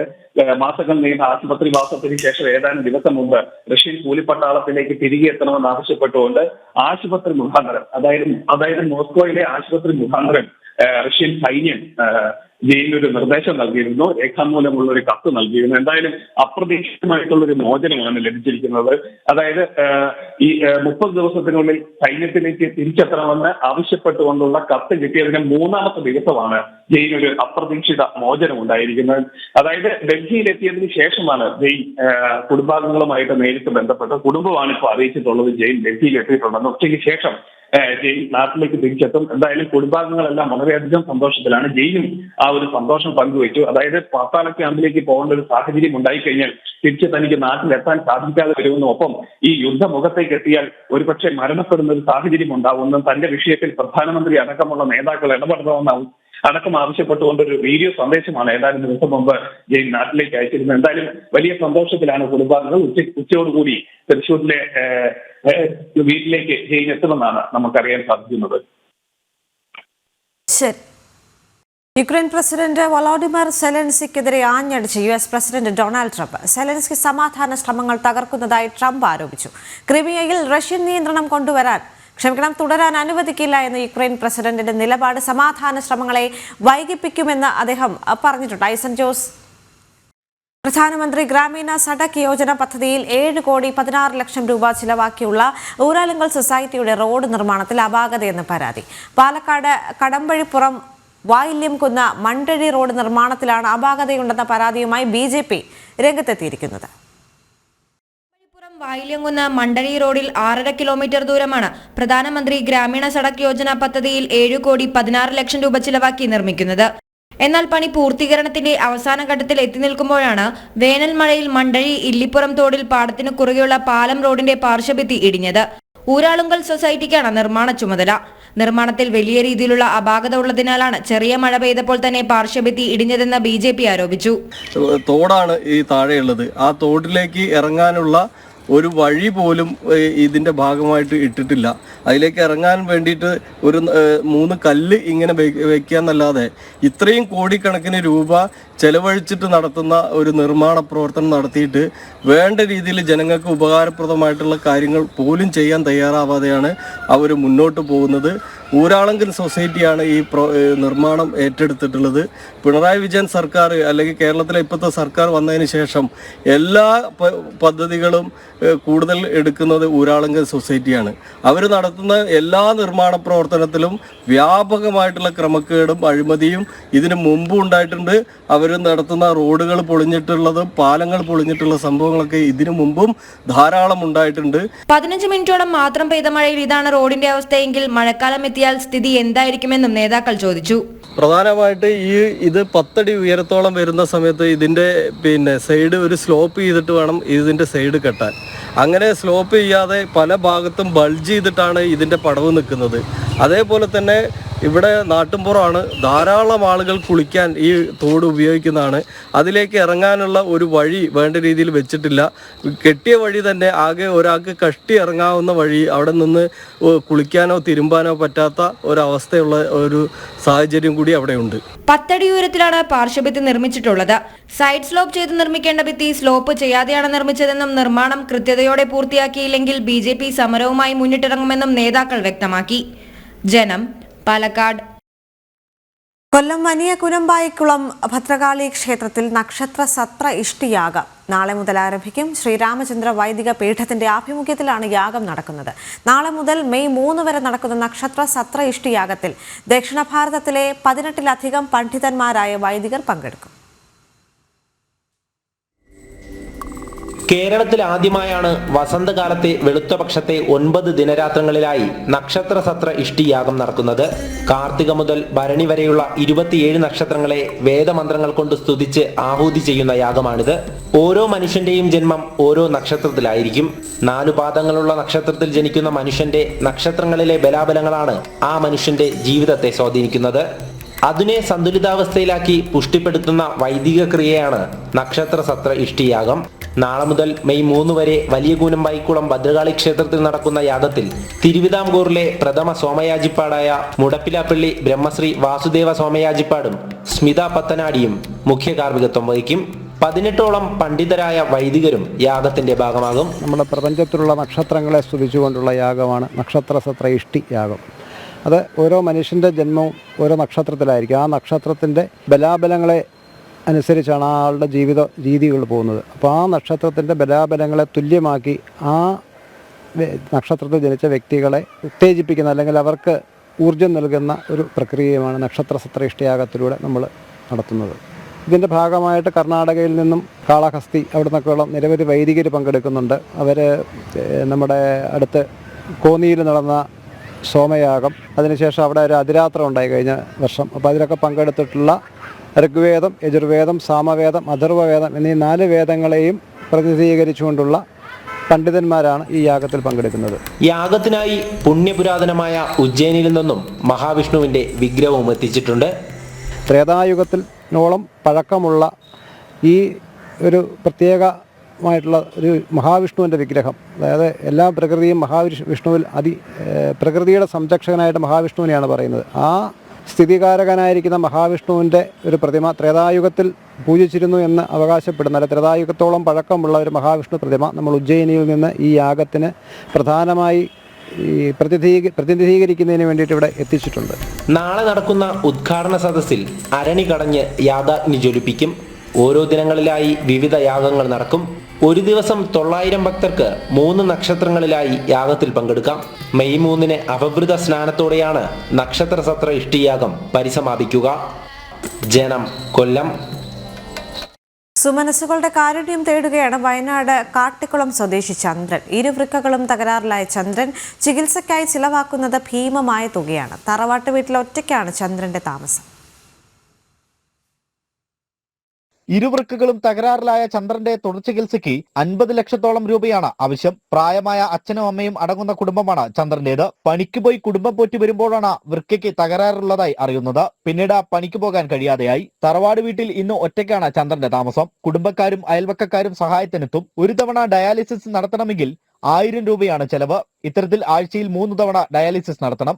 5 മാസമായി എന്റെ കിഡ്നി കംപ്ലൈന്റ് ആയിട്ട് രണ്ട് കിഡ്നി ചുരുങ്ങിപ്പോയി എന്നാണ് പറയുന്നത്. പിന്നെ എൻ്റെ ഫാമിലിയിൽ എൻ്റെ അച്ഛനമ്മയെല്ലാം തീരെ കിടപ്പ് രോഗികളാണ്. അപ്പോൾ എനിക്കിങ്ങനെ സംഭവിച്ചതിക്ക് എൻ്റെ കുടുംബം എന്താ പറയുക ഒരു പട്ടിണീൻ്റെ വക്കത്താണ്. അപ്പോൾ എൻ്റെ ദീർഘകാല ചികിത്സയ്ക്ക് വേണ്ടി പരമാവധി നല്ലവരായ ആൾക്കാരെ സഹായിച്ച് എന്നെ ഒന്ന് രക്ഷപ്പെടുത്തണമെന്ന് ഞാൻ വിനീതമായി അപേക്ഷിക്കുന്നു. ഡയാലിസിസിന് മാത്രമല്ല മരുന്നിനും വലിയ വിലയാണ്. ചന്ദ്രന് ജീവിതത്തിലേക്ക് തിരിച്ചു വരണമെങ്കിൽ സുമനസ്സുകളുടെ സഹായം ആവശ്യമാണ്. ചന്ദ്രനായി തിരുനെല്ലി ഗ്രാമപഞ്ചായത്ത് പ്രസിഡന്റ് PV ബാലകൃഷ്ണൻ രക്ഷാധികാരിയായി ചികിത്സാ സഹായനിധി ആരംഭിച്ചിട്ടുണ്ട്. സുമനസ്സുകൾ സഹായിക്കുമെന്നും തനിക്ക് ജീവിതത്തിലേക്ക് തിരിച്ചു പോകാൻ കഴിയുമെന്നുള്ള പ്രതീക്ഷയിലാണ് ചന്ദ്രൻ. ജനം, വയനാട്. ഇനി പാലക്കാടേക്ക് പോവുകയാണ്. ബ്രിട്ടീഷുകാർക്കെതിരെ പോരാടിയ ധീരദേശാഭിമാനി സർ ചേറ്റൂർ ശങ്കരൻ നായരുടെ സ്മൃതി ദിനമാണിന്ന്. പാലക്കാട് മങ്കരയിലെ ചേറ്റൂരിന്റെ സ്മൃതി മണ്ഡപത്തിൽ BJP പുഷ്പാർച്ചന നടത്തും. BJP ദേശീയ നിർവാഹക സമിതി അംഗം PK കൃഷ്ണദാസ്, ജില്ലാ സംസ്ഥാന നേതാക്കൾ ഉൾപ്പെടെയുള്ളവർ പങ്കെടുക്കുമെന്നാണ് അറിയാൻ സാധിക്കുന്നത്. അരുൺ ആലത്തൂർ ചേരുന്നു വിവരങ്ങളുമായി. അരുൺ, എപ്പോഴായിരിക്കും നേതാക്കന്മാരെല്ലാം എത്തുക? മറ്റ് വിവരങ്ങൾ എന്തൊക്കെയാണ്?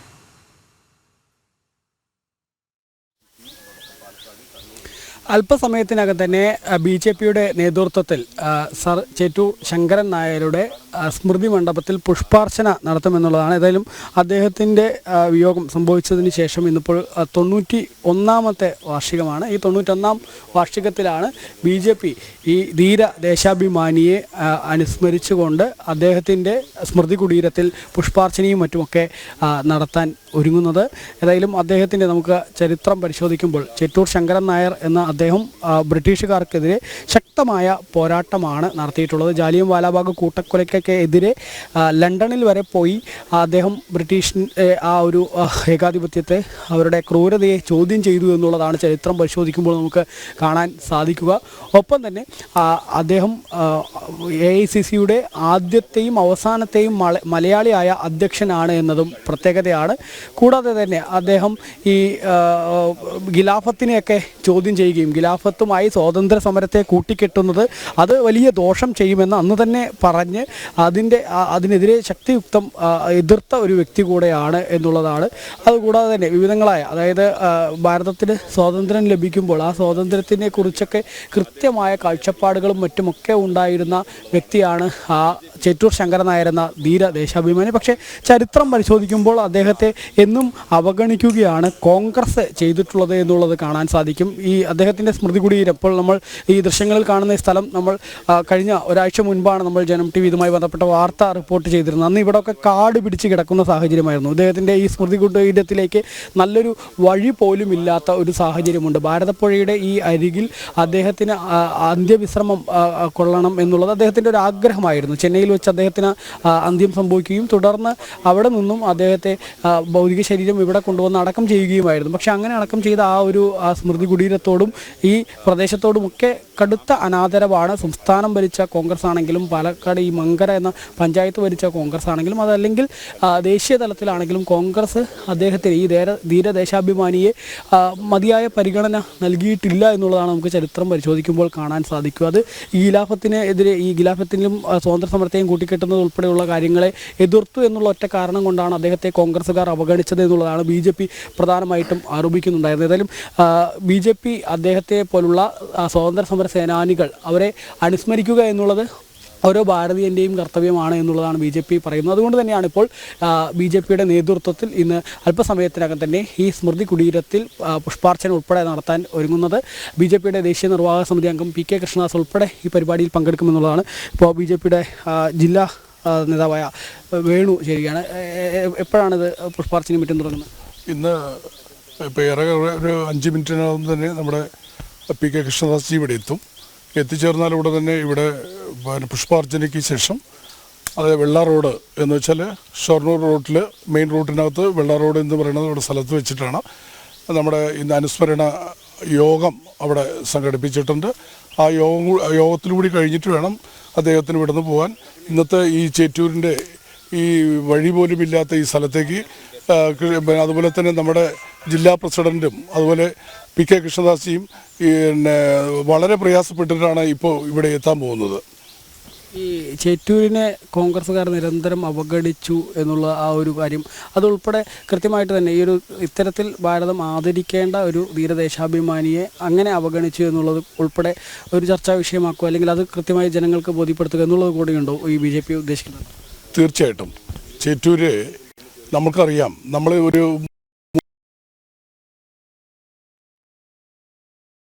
ബ്രിട്ടീഷുകാർക്കെതിരെ പോരാടിയ ധീരദേശാഭിമാനി സർ ചേറ്റൂർ ശങ്കരൻ നായരുടെ സ്മൃതി ദിനമാണ് ഇന്ന്. പാലക്കാട് മങ്കരയിലെ ചേറ്റൂരിന്റെ സ്മൃതി മണ്ഡപത്തിൽ BJP അല്പസമയത്തിനുള്ളിൽ തന്നെ പുഷ്പാർച്ചന നടത്തും. BJP ദേശീയ നിർവാഹക സമിതി അംഗം PK കൃഷ്ണദാസ്, ജില്ലാ സംസ്ഥാന നേതാക്കൾ തുടങ്ങിയവർ അടക്കം പങ്കെടുക്കുമെന്നാണ് അറിയാൻ സാധിക്കുന്നത്. അരുണാലത്തൂർ തുടരുന്നു. BJP ഇങ്ങനെ അദ്ദേഹത്തിനെ അവഗണിച്ചിട്ടുള്ള ഈ വിഷയത്തിനെ മാറ്റി നിർത്തിക്കൊണ്ട് നമ്മൾക്ക് അതിനെ ഉയർത്തിക്കൊണ്ടുവരണം. അദ്ദേഹത്തെ പോലുള്ള കോൺഗ്രസ് അവഗണിച്ചിട്ടുള്ള ആ നേതാവിനെ നമ്മൾ മറന്നുകൂടാ എന്നുള്ള രീതിയിലാണ് നമ്മൾ ഈ ഒരു ചടങ്ങിന് ഇവിടെ സാക്ഷ്യം വഹിക്കുന്നത്.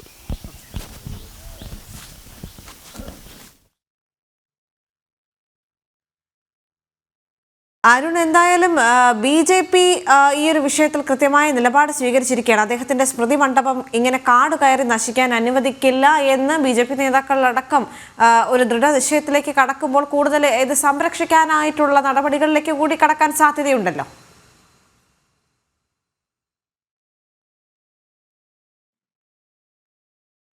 ബ്രിട്ടീഷുകാർക്കെതിരെ പോരാടിയ ധീരദേശാഭിമാനി സർ ചേറ്റൂർ ശങ്കരൻ നായരുടെ സ്മൃതി ദിനമാണ് ഇന്ന്. പാലക്കാട് മങ്കരയിലെ ചേറ്റൂരിലെ സ്മൃതി മണ്ഡപത്തിൽ BJP നേതാക്കൾ അല്പസമയത്തിനുള്ളിൽ എത്തി പുഷ്പാർച്ചന നടത്തുമെന്ന് അറിയാൻ സാധിക്കുന്നുണ്ട്. അരുണാലത്തൂർ തുടരുന്നു. അരുൺ, നമ്മൾ നേരത്തെ സംസാരിച്ചതുപോലെ തന്നെ അദ്ദേഹത്തിന്റെ ഈ സ്മൃതി മണ്ഡപം കാട് കയറി നശിക്കാതെ അതിനെ കൂടുതൽ സംരക്ഷിക്കാനുള്ള നടപടികളിലേക്ക് BJP കടക്കുമെന്നുള്ള കാര്യത്തിൽ സംശയമില്ലല്ലോ.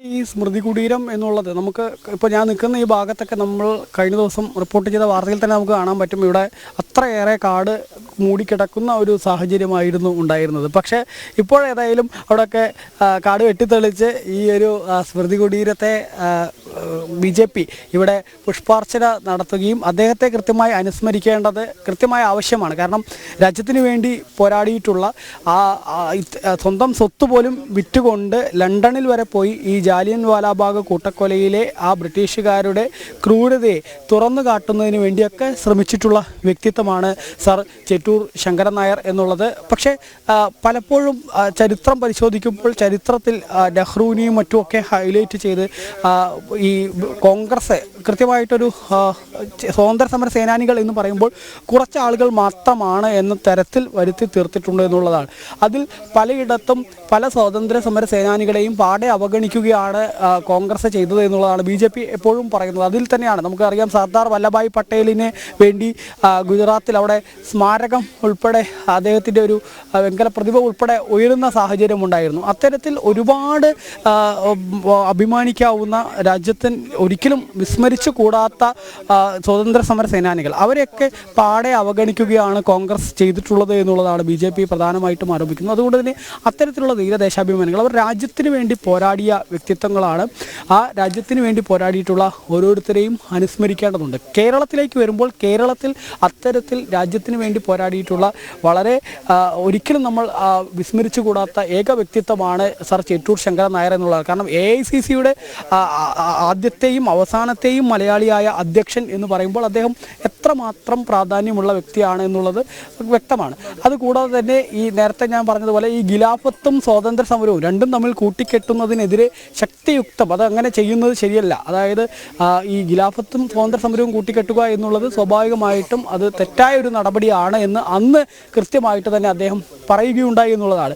അതുപോലെ തന്നെ ഗാന്ധിജി ഈ വിദ്യാർത്ഥികളെയൊക്കെ ഗാന്ധിജി അവിടെ നിന്നും അതായത് വയലുകളിലേക്ക് ഇറങ്ങാനായിരുന്നു ഗാന്ധിജി വിദ്യാർത്ഥികളോടൊക്കെ അന്ന് ആഹ്വാനം ചെയ്തിരുന്നത്. പക്ഷെ അങ്ങനെയല്ല വേണ്ടത്. കൃത്യമായ വിദ്യാഭ്യാസം മറ്റ് രാജ്യങ്ങളിലേക്ക് നോക്കുമ്പോൾ അവിടെയൊക്കെ ഈ വിദ്യാർത്ഥികളൊക്കെ വിവിധ സർവകലാശാലകളിലും മറ്റുമൊക്കെ പഠിച്ച് മുന്നേറുമ്പോൾ അവരെ തിരിച്ച് വയലിലേക്ക് വിളിക്കുന്നത് ശരിയല്ല എന്ന് ഉൾപ്പെടെയുള്ള കാര്യങ്ങൾ കൃത്യമായിട്ട് തന്നെ തുറന്ന് പറയുന്ന ഒരു വ്യക്തിത്വമായിരുന്നു സർ ചെറ്റൂർ ശങ്കരൻ നായർ എന്നുള്ളതാണ്. അതുകൂടാതെ തന്നെ നിരവധി കാര്യങ്ങൾ ഈ അല്പസമയത്തിനുള്ളിൽ തന്നെ BJP നേതാക്കൾ അവിടെ എത്തി പുഷ്പാർച്ചന നടത്തും. BJP ദേശീയ നിർവാഹക സമിതി അംഗം PK കൃഷ്ണദാസ് അടക്കമുള്ള നേതാക്കൾ അവിടേക്ക് എത്തുമെന്നാണ് മനസ്സിലാക്കാൻ സാധിക്കുന്നത്. തത്സമയ വിവരങ്ങളുമായി ചേർന്നത് അരുൺ ആരത്തൂരാണ്. സമസ്തയിലെ ആഭ്യന്തര കലഹം അവസാനിക്കുന്നില്ല. സമസ്തയുടെ നിലപാടുകൾക്കും ആദർശങ്ങൾക്കുമെതിരെ പ്രവർത്തിക്കുന്നത് സംഘടനയ്ക്കുള്ളിലുള്ളവർ തന്നെയെന്ന് അബ്ദുൽ ഹമീദ് ഫൈസി അമ്പലക്കടവ്. സമസ്തയിലെ ലീഗ് വിരുദ്ധ ചേരിയുടെ വക്താവായ ഹമീദ് ഫൈസി അമ്പലക്കടവിന്റെ പ്രസ്താവനയിലൂടെ ചൂടുപിടിച്ച് വലിയ ചർച്ചകളാണ് നടക്കുന്നത്. ഗോകുൽ കെ വേണുഗോപാൽ ചേരുന്നുണ്ട്. ഗോകുൽ, ഈ വാർത്തയുടെ കൂടുതൽ വിശദാംശങ്ങൾ. ഈ സമസ്തയും ലീഗും തമ്മിലുള്ള സമസ്തയിലെ ലീഗ് വിരുദ്ധരും അനുകൂലികളും തമ്മിലുള്ള തർക്കങ്ങൾ പലതരത്തിലുള്ള അനുനയ ശ്രമങ്ങൾ നടന്നിരുന്നെങ്കിലും അത് അവസാനിക്കാതെ മുന്നോട്ടേക്ക് പോകുന്ന ഒരു കാഴ്ചയാണ് കാണുന്നത്. സോഷ്യൽ മീഡിയയിൽ കൂടിയും സമസ്തയുടെ മുഷാവറ യോഗത്തിലുമൊക്കെ ഇത്തരത്തിലുള്ള ചർച്ചകൾ വിഷയമാവുകയായിരുന്നു. നേരത്തെ ഹാക്കിം ഫൈസി അദർശേരി CIC ജനറൽ സെക്രട്ടറിയായുള്ള ഹാക്കിം ഫൈസി അദർശേരിയെ സമസ്തയിൽ നിന്ന് പുറത്താക്കിയതുമായി ബന്ധപ്പെട്ടാണ് ഈ വിവാദങ്ങൾ ചൂടുപിടിക്കുന്നത്. അതുമായി ബന്ധപ്പെട്ട് പലതരത്തിലുള്ള തർക്കങ്ങളുമൊക്കെ ഉണ്ടായി. ഇപ്പോഴാണ് അബ്ദുൽ ഹമീദ് ഫൈസി അമ്പലക്കടവ് സമസ്തയിലെ തർക്കങ്ങൾക്ക് കാരണം സമസ്തയിലെ നേതാക്കൾ തന്നെയാണ് എന്നൊരു പരാമർശവുമായിട്ട് സോഷ്യൽ മീഡിയയിൽ കൂടി രംഗത്ത് വരുന്ന ഒരു കാഴ്ചയുള്ളത്. നേരത്തെ തന്നെ ഈ പാണക്കാട് സാദിഖലി തങ്ങളെ ഘാസിയാക്കിയതിൽ എതിർപ്പറിയിച്ചുകൊണ്ട് ലീഗ് വിരുദ്ധരായിട്ടുള്ള ഒരുപാട് ആളുകൾ ഹമീദ് ഫൈസി അമ്പലക്കടവ് ഉൾപ്പെടെയുള്ള നേതാക്കൾ രംഗത്ത് വരുന്ന ഒരു കാഴ്ചയുണ്ടായിരുന്നു. അതിനെ തുടർന്നാണ് സമസ്തക്കകത്ത് ലീഗ് അനുകൂലികളും ലീഗ് വിരുദ്ധരും തമ്മിൽ രണ്ടു ചേരികൾ വരികയും അത് രൂക്ഷമായ തർക്കങ്ങൾക്ക് കാരണമാകുന്ന ഒരു സാഹചര്യമൊക്കെ ഉണ്ടായത്. അതിന്റെ ചുവട് പിടിച്ചു നടന്നിട്ടുള്ള തർക്കങ്ങൾ പലതരത്തിലുള്ള വിവാദങ്ങൾക്ക് കാരണമാകുന്ന ഒരു സാഹചര്യം ഉണ്ടായി. സമസ്തയുടെ സംസ്ഥാന പ്രസിഡന്റായിട്ടുള്ള ജിഫ്രി മുത്തുക്കോയ തങ്ങൾക്കെതിരെ പോലും പരാമർശം ഉണ്ടാകുന്ന ഒരു സാഹചര്യം ഉണ്ടായി. ഹാക്കി ഫൈസി അദർശേരിയെ സമസ്തയിൽ നിന്ന് പുറത്താക്കി. ഇതുമായി ബന്ധപ്പെട്ട് ജിഫ്രി മുത്തുക്കോയ തങ്ങൾക്കെതിരെ രൂക്ഷമായ വിമർശനങ്ങൾക്കൊക്കെ ഉണ്ടായിരുന്നു. ജിഫ്രി മുത്തുക്കോയ തങ്ങൾ വൈകി വണ്ടിയിൽ കയറിയ ആളാണ്. വൈകി വണ്ടിയിൽ കയറിയ ആളെന്ന് ഉദ്ദേശിക്കുന്നത് സമസ്തയുടെ സംസ്ഥാന അധ്യക്ഷനായിട്ട് ജിഫ്രി മുത്തുക്കോയ തങ്ങൾ വരുന്ന സമയത്ത് അദ്ദേഹം വൈകി വണ്ടിയിൽ കയറിയ ആളാണ്. അദ്ദേഹമല്ല ഈ സമസ്തയുടെ ആശയാദർശങ്ങളെ ഈ രൂപത്തിൽ രൂപത്തിൽ പരുവപ്പെടുത്തിയത് അദ്ദേഹത്തിന് ഞങ്ങളെ നയിക്കാൻ യോഗ്യതയില്ല എന്ന തരത്തിലുള്ള പരാമർശങ്ങളൊക്കെ ആയിട്ട് സമസ്തയുടെ നേതാക്കൾ രംഗത്ത് വരുന്ന ഒരു സാഹചര്യമൊക്കെ ഉണ്ടായിരുന്നു. ഇതിന്റെ ചുവട് പിടിച്ച് വീണ്ടും ഇപ്പോൾ തർക്കം രൂക്ഷമാവുകയാണ്. അനുനയ ശ്രമങ്ങളൊക്കെ ഉണ്ടായിരുന്നു. ഈ തദ്ദേശ തെരഞ്ഞെടുപ്പൊക്കെ ലക്ഷ്യം വെച്ചുകൊണ്ട് ഈ സമസ്തയിലെ തർക്കങ്ങൾ അവസാനിപ്പിക്കാനുള്ള അനുനയ ശ്രമങ്ങളൊക്കെ നേതാക്കളുടെ ഭാഗത്ത് നിന്ന് ഉണ്ടാവുന്നുണ്ടെങ്കിലും അത് ലക്ഷ്യത്തിലേക്ക് എത്തുന്നില്ല എന്നുള്ളതാണ് പുതിയ പ്രതികരണങ്ങളിൽ നിന്ന് മനസ്സിലാവുന്നത്. അബ്ദുൽ ഹമീദ് ഫൈസി അമ്പലക്കടവിന്റെ പുതിയ പ്രതികരണങ്ങളിൽ നിന്ന് മനസ്സിലാവുന്നത് ഈ തർക്കങ്ങൾക്ക് പ്രധാനപ്പെട്ട കാരണം സമസ്തയിലെ നേതാക്കൾ തന്നെയാണ് എന്നുള്ളതാണ്. രണ്ട് ചേരി തിരിഞ്ഞുകൊണ്ടുള്ള ഇത്തരത്തിലുള്ള പരാമർശങ്ങൾക്ക് അല്ലെങ്കിൽ ഇത്തരത്തിലുള്ള പ്രസ്താവനകൾക്ക് കഴിഞ്ഞ കുറച്ച് ദിവസങ്ങളിലൊക്കെ ആയിട്ട് ചില ശമനം ഉണ്ടായിരുന്നെങ്കിലും വീണ്ടും ഉയർന്നു വരുന്നു. ബഹാവുദ്ദീൻ നദ്വി, അബ്ദുൽ സമദ് പൂക്കോട്ടൂർ, നാസർ ഫൈസി കൂടത്തായി തുടങ്ങിയ ലീഗ് അനുകൂലികളായിട്ടുള്ള ആളുകളും അബ്ദുൽ ഹമീദ് ഫൈസി അമ്പലക്കടവ് ഉൾപ്പെടെയുള്ള ലീഗ് വിരുദ്ധ ചേരിയും തമ്മിലുള്ള തർക്കങ്ങളാണ് ഇപ്പോൾ രൂക്ഷമായിക്കൊണ്ടിരിക്കുന്നത്. എന്തായാലും ഈ തദ്ദേശ തെരഞ്ഞെടുപ്പൊക്കെ ഉൾപ്പെടെയുള്ളവ മുന്നോട്ടേക്ക് വരുന്ന സാഹചര്യത്തിൽ ഈ തർക്കം ഇങ്ങനെ രൂക്ഷമായി പോകുന്നത് ഈ ലീഗിന് തിരിച്ചടിയാവാനുള്ള സാധ്യതയുണ്ട്. പ്രധാനമായിട്ടും ഈ സാദിഖ് അലി തങ്ങളുടെ ഈ ഘാസിയായിട്ടുള്ള പല സ്ഥലങ്ങളിലെ ഘാസിയായിട്ടുള്ള അദ്ദേഹത്തിന്റെ സ്ഥാനാരോഹണവും അദ്ദേഹം ജമാഅത്തെ ഇസ്ലാമി മുജാഹിദ് വേദി പങ്കിടുന്നത് ഉൾപ്പെടെയുള്ള കാര്യങ്ങൾ ചൂണ്ടിക്കാട്ടിയിട്ടാണ് ലീഗ് വിരുദ്ധരായിട്ടുള്ള ആളുകൾ മുന്നോട്ടേക്ക് വരുന്നത്. അതിന്റെ പേരിൽ നടക്കുന്ന തർക്കങ്ങളിൽ ജിഫ്രി മുത്തുക്കോയ തങ്ങളുടെ അദ്ദേഹത്തിന്റെ അർഹത ഉൾപ്പെടെയുള്ള കാര്യങ്ങൾ ചോദ്യം ചെയ്യപ്പെടുന്നുണ്ട് എന്നുള്ളതാണ് എടുത്തു പറയേണ്ട കാര്യം. ദേവിക. ശരി ഗോകുൽ. പഹൽഗാം ഭീകരാക്രമണത്തിന്റെ പശ്ചാത്തലത്തിൽ ഡൽഹിയിൽ ഇന്ന് സർവകക്ഷി യോഗം ചേരും. പ്രതിരോധ മന്ത്രി രാജ്നാഥ് സിംഗിന്റെ അധ്യക്ഷതയിൽ ചേരുന്ന യോഗത്തിൽ സുരക്ഷാകാര്യ സമിതിയിലെ തീരുമാനങ്ങൾ വിശദീകരിക്കും. ഇതിനിടെ പാക് നയതന്ത്രജ്ഞനെ കേന്ദ്രം വിളിച്ചു വരുത്തി പ്രതിരോധ സൈനിക നാവിക വ്യോമ ഉപദേഷ്ടാക്കൾ ഒരാഴ്ചക്കുള്ളിൽ രാജ്യം വിടണമെന്നും നിർദ്ദേശം നൽകിയിട്ടുണ്ട്. ഭീകരർക്കായുള്ള തിരച്ചിൽ ഊർജിതമാക്കി. അതേസമയം ജമ്മുകശ്മീരിലെ സാഹചര്യം വ്യക്തമാക്കാൻ മുഖ്യമന്ത്രി ഒമർ അബ്ദുള്ള വിളിച്ച സർവകക്ഷി യോഗം ഇന്ന് നടക്കും. അതേസമയം തിരിച്ചടി ചർച്ച ചെയ്യാൻ പാകിസ്ഥാനിലും ഇന്ന് സുരക്ഷാ കൗൺസിൽ യോഗം ചേരുന്നുണ്ട്. വിവരങ്ങളുമായി ശ്രീനഗറിൽ നിന്ന് എസ് നന്ദഗോപനും ഡൽഹിയിൽ നിന്ന് ജിഷ്ണു കൃഷ്ണനും ചേരുകയാണ്. ആദ്യം എസ് നന്ദഗോപനിലേക്ക് എത്തുമ്പോൾ, നന്ദൻ, ഇന്ന് വളരെ നിർണായകമായ യോഗങ്ങൾ പലയിടത്തായി ചേരുകയാണ്. ഒന്ന് ഡൽഹിയിലാണ്. ഡൽഹിയിൽ സർവകക്ഷി യോഗം ചേരുന്നുണ്ട്. അതോടൊപ്പം തന്നെ ശ്രീനഗറിനെ സംബന്ധിച്ചിടത്തോളം ഇന്ന് ഒമർ സർക്കാർ ഇന്ന് അവിടെ വളരെ നിർണായകമായ ഒരു ചർച്ച നടത്തുകയാണ്. മാത്രവുമല്ല, ഇതേ സാഹചര്യം അല്ലെങ്കിൽ തിരിച്ചടി ഭയന്നുകൊണ്ട് പാകിസ്ഥാനിൽ വളരെ നിർണായകമായ ഒരു ചർച്ച ഇന്ന് ചേരുന്നു. സുരക്ഷാ കൗൺസിൽ യോഗമാണ് ചേരാനിരിക്കുന്നത്. ഈ ഒരു സാഹചര്യത്തിൽ കനത്ത സുരക്ഷയിൽ തന്നെയല്ലേ ശ്രീനഗറും പരിസരവും? അതീവ സുരക്ഷയിലാണ് ദേവിക ശ്രീനഗർ ഉള്ളത്. പ്രത്യേകിച്ച് ജമ്മു ആൻഡ് കാശ്മീരിൽ പൊതുവേ സുരക്ഷ ഇപ്പോൾ കർശനമാക്കിയിരിക്കുന്നു. ഞാനിപ്പോൾ നിൽക്കുന്നത് ഇന്നലെ ഈ അക്രമം നടന്ന ബൈസരൻ വാലിയിലേക്കുള്ള വഴിയിലാണ്. ഇവിടെ നിന്നാണ് ഈ ബൈസരൻ വാലിയിലേക്കുള്ള ട്രക്കിംഗ് തുടങ്ങുന്നത്. നമുക്ക് കാണാം ഈ വഴി. ഇന്നലെ മിനിഞ്ഞാന്ന് ഇവിടെ എത്തിയ സഞ്ചാരികൾ അവർ ഈ പാതയിലൂടെയാണ് ബൈസരൻ വാലിയിലേക്ക് കടന്നുപോയത്. നിലവിലിപ്പോൾ പൂർണ്ണമായും ഈ ആർമിയുടെയും അതേപോലെ തന്നെ CRPFൻ്റെയും ജമ്മു കാശ്മീർ പോലീസിൻ്റെയും ഒരു കോമ്പിംഗ് ഓപ്പറേഷൻ, അവിടെ സെർച്ചിങ് ഓപ്പറേഷൻ നടക്കുകയാണ്. അതുകൊണ്ട് തന്നെ അവിടേക്ക് ആരെയും കടത്തി വിടുന്നില്ല. ഇങ്ങനെ കുറച്ചു ദൂരം ഈ വഴിയിലൂടെ ഇങ്ങനെ സഞ്ചരിക്കാം എന്നതിനപ്പുറത്തേക്ക് ഇന്നലെ അക്രമം നടന്ന തീവ്രവാദികളുടെ അക്രമം നടന്ന ബൈസരൻ വാലിയിലേക്ക് ഇപ്പോൾ നിലവിൽ ആരെയും കടത്തിവിടുന്നില്ല എന്നുള്ളതാണ്. കഴിഞ്ഞ ദിവസം ഈ മേഖലയിൽ പോലും എത്താൻ കഴിയില്ലായിരുന്നു. അത്രമാത്രം ശക്തമായ നിയന്ത്രണമായിരുന്നു ഉണ്ടായിരുന്നത്. എന്നാൽ ഇപ്പോൾ ഇവിടെ വരെ ഈ ബൈസരൻ വാലിയിലേക്ക് പോകുന്ന ഈ വഴിയിൽ വരെ നമുക്ക് എത്തി നിൽക്കാൻ കഴിയുന്നുണ്ട്. ഈ വഴിയിലൂടെ കാൽനടയായി ഏതാണ്ട് 5-ലധികം കിലോമീറ്റർ നടന്നു വേണം ബൈസരൻ വാലിയിലേക്ക് എത്താൻ. അതല്ല എന്നുണ്ടെങ്കിൽ കുതിരയുടെ സഹായത്തിൽ കുതിരയ്ക്ക് മുകളിൽ കയറിയിരുന്ന് ബൈസരൻ വാലിയിലേക്ക് പോകാം. ഇതാണ് ബൈസരൻ വാലിയിലേക്ക് പോകുന്ന വഴി. ഇന്നലെ കഴിഞ്ഞ ദിവസം ബൈസരൻ വാലി കാണാനെത്തിയ വിനോദസഞ്ചാരികൾ അവർ ഈ വഴിയിലൂടെയായിരുന്നു നടന്ന് ബൈസരൻ വാലിയിലേക്ക് പോയതും. അതിനുശേഷം അവരുടെ മൃതദേഹങ്ങൾ ഈ വഴിയിലൂടെയാണ് പുറത്തെത്തിച്ചതും. നിലവിൽ ഈ അക്രമം നടത്തിയ ഭീകരവാദികൾ അവർ ഈ പ്രദേശം വിട്ടുപോയിട്ടില്ല എന്നുള്ളത് തന്നെയാണ് സൈന്യവും അതേപോലെ തന്നെ പോലീസും ഒക്കെ വ്യക്തമാക്കുന്നത്. അതുകൊണ്ട് തന്നെയാണ് ഇവിടേക്ക് ഇന്ന് വിനോദസഞ്ചാരികളെ കടത്തിവിടണ്ട എന്നുള്ള ഒരു തീരുമാനത്തിലേക്ക് എത്തിയത്. ഇതിനൊപ്പം തന്നെ ഈ സെർച്ചിങ് ഓപ്പറേഷൻ ഞാൻ നേരത്തെ സൂചിപ്പിച്ചു തുടരുകയാണ്. പ്രത്യേകിച്ച് ഇതിന് സമീപം മുഴുവൻ കാടാണ്, വലിയ നിബിഡമായ വനമാണ്. അതിനുള്ളിൽ നിന്നുമാണ് ഈ ഭീകരവാദികൾ പുറത്തേക്കെത്തി ഇവരോട് മതം ചോദിക്കുന്നു. ആദ്യം നിങ്ങൾ ഏത് മതസ്ഥരാണ് എന്ന് ചോദിക്കുന്നു, പേര് ചോദിച്ചിട്ട് തിരിച്ചറിഞ്ഞില്ല എന്നുണ്ടെങ്കിൽ മതം ചോദിക്കും. അങ്ങനെ ഹിന്ദുവാണ് എന്ന് കണ്ടപ്പോൾ അവരെ വെടിവെച്ച് കൊല്ലുകയായിരുന്നു. 26 പേരുടെ മരണമുണ്ടായി. അതിൽ 10 പേർ വളരെ അടുത്ത് നിന്നാണ് അവർക്ക് വെടിയേറ്റത് എന്നുള്ളതാണ് പോസ്റ്റ്മോർട്ടം റിപ്പോർട്ടിൽ വ്യക്തമാക്കുന്നത്.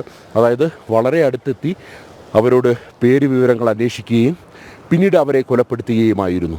അങ്ങനെ 26 പേരുടെ മരണത്തിനിടയാക്കിയ അക്രമം, ഭീകരവാദ അക്രമം നടന്നത് ഇവിടെ നിന്നും ഏതാനും മീറ്റർ അകലെയാണ്.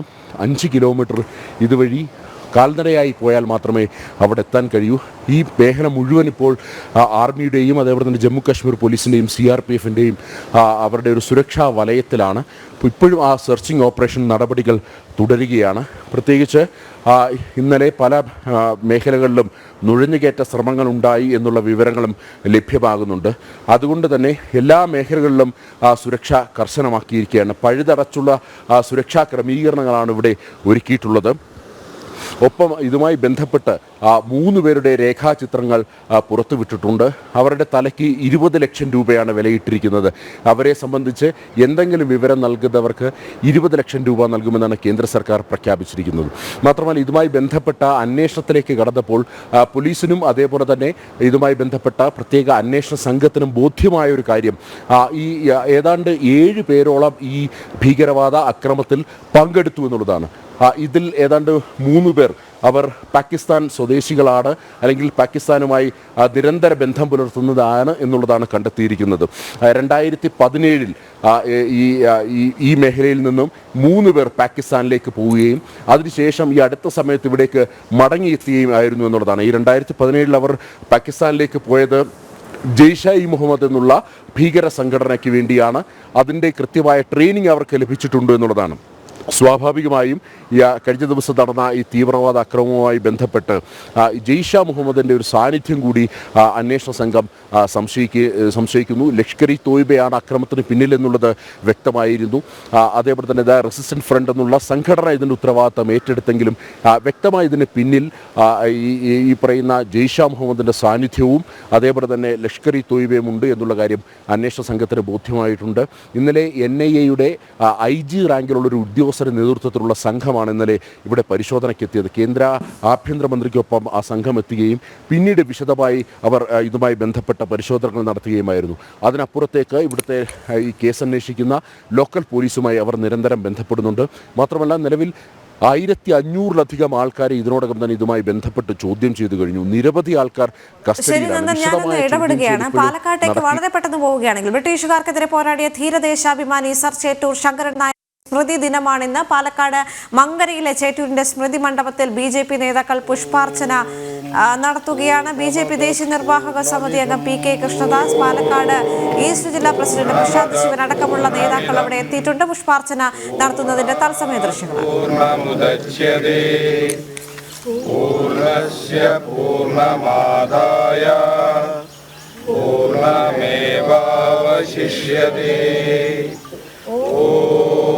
ശാന്തി ശാന്തി ശാന്തി.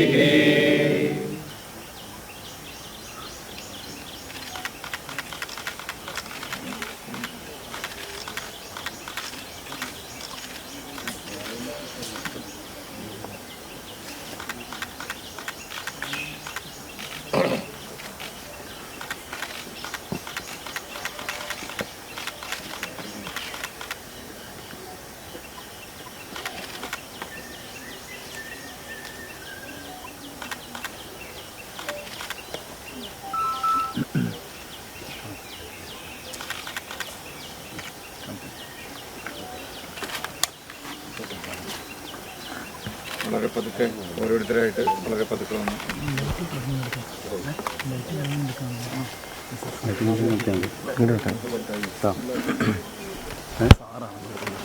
മറ്റേ ബൈറ്റ് ഇവിടെ തന്നെ വെച്ചാൽ ലൈവ് അറിയിക്കാം.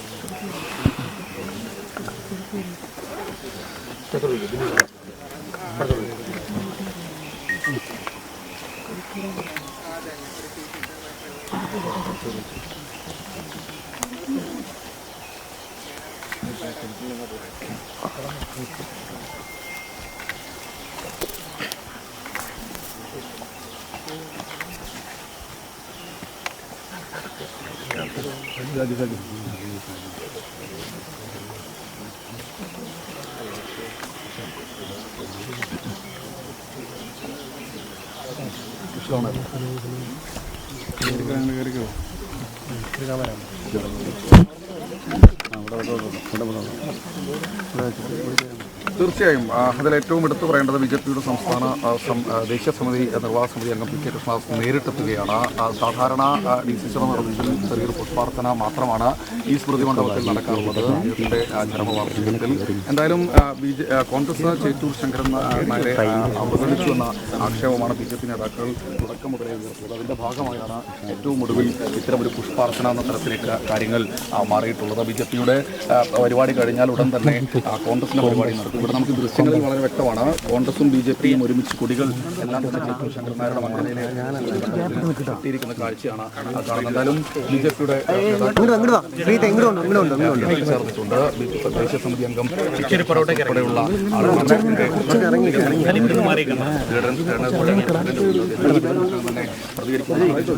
ഈ ഒരു അല്ലെങ്കിൽ ഒരു ക്രമസമാധാന പ്രശ്നം ഉണ്ടാവാതിരിക്കാൻ മങ്കരയിൽ നിന്നും പാലക്കാട്ട് നിന്നുള്ള പോലീസ് ഇവിടെ എത്തിച്ചേർന്നിട്ടുണ്ട്. നീളാനദിയോരത്തെ ചേറ്റൂരിന്റെ സ്മൃതി മണ്ഡപത്തിൽ ഗാന്ധി വിമർശകനായിരുന്നു എന്നതിന്റെ പേരിൽ മാത്രം കോൺഗ്രസിൽ നിന്ന് അവഗണിക്കപ്പെട്ടു എന്ന ആക്ഷേപമാണ് BJPയുടെ നേതാക്കൾ ഉയർത്തിക്കൊണ്ടിരിക്കുന്നത്. എന്തായാലും ഇതിനുശേഷം മങ്കര വെള്ള റോട്ടിൽ വെച്ച് BJPയുടെ അനുസ്മരണ യോഗം നടക്കുന്നുണ്ട്. അല്പസമയത്തിനകം BJPക്കാർ പോയാൽ ഉടൻ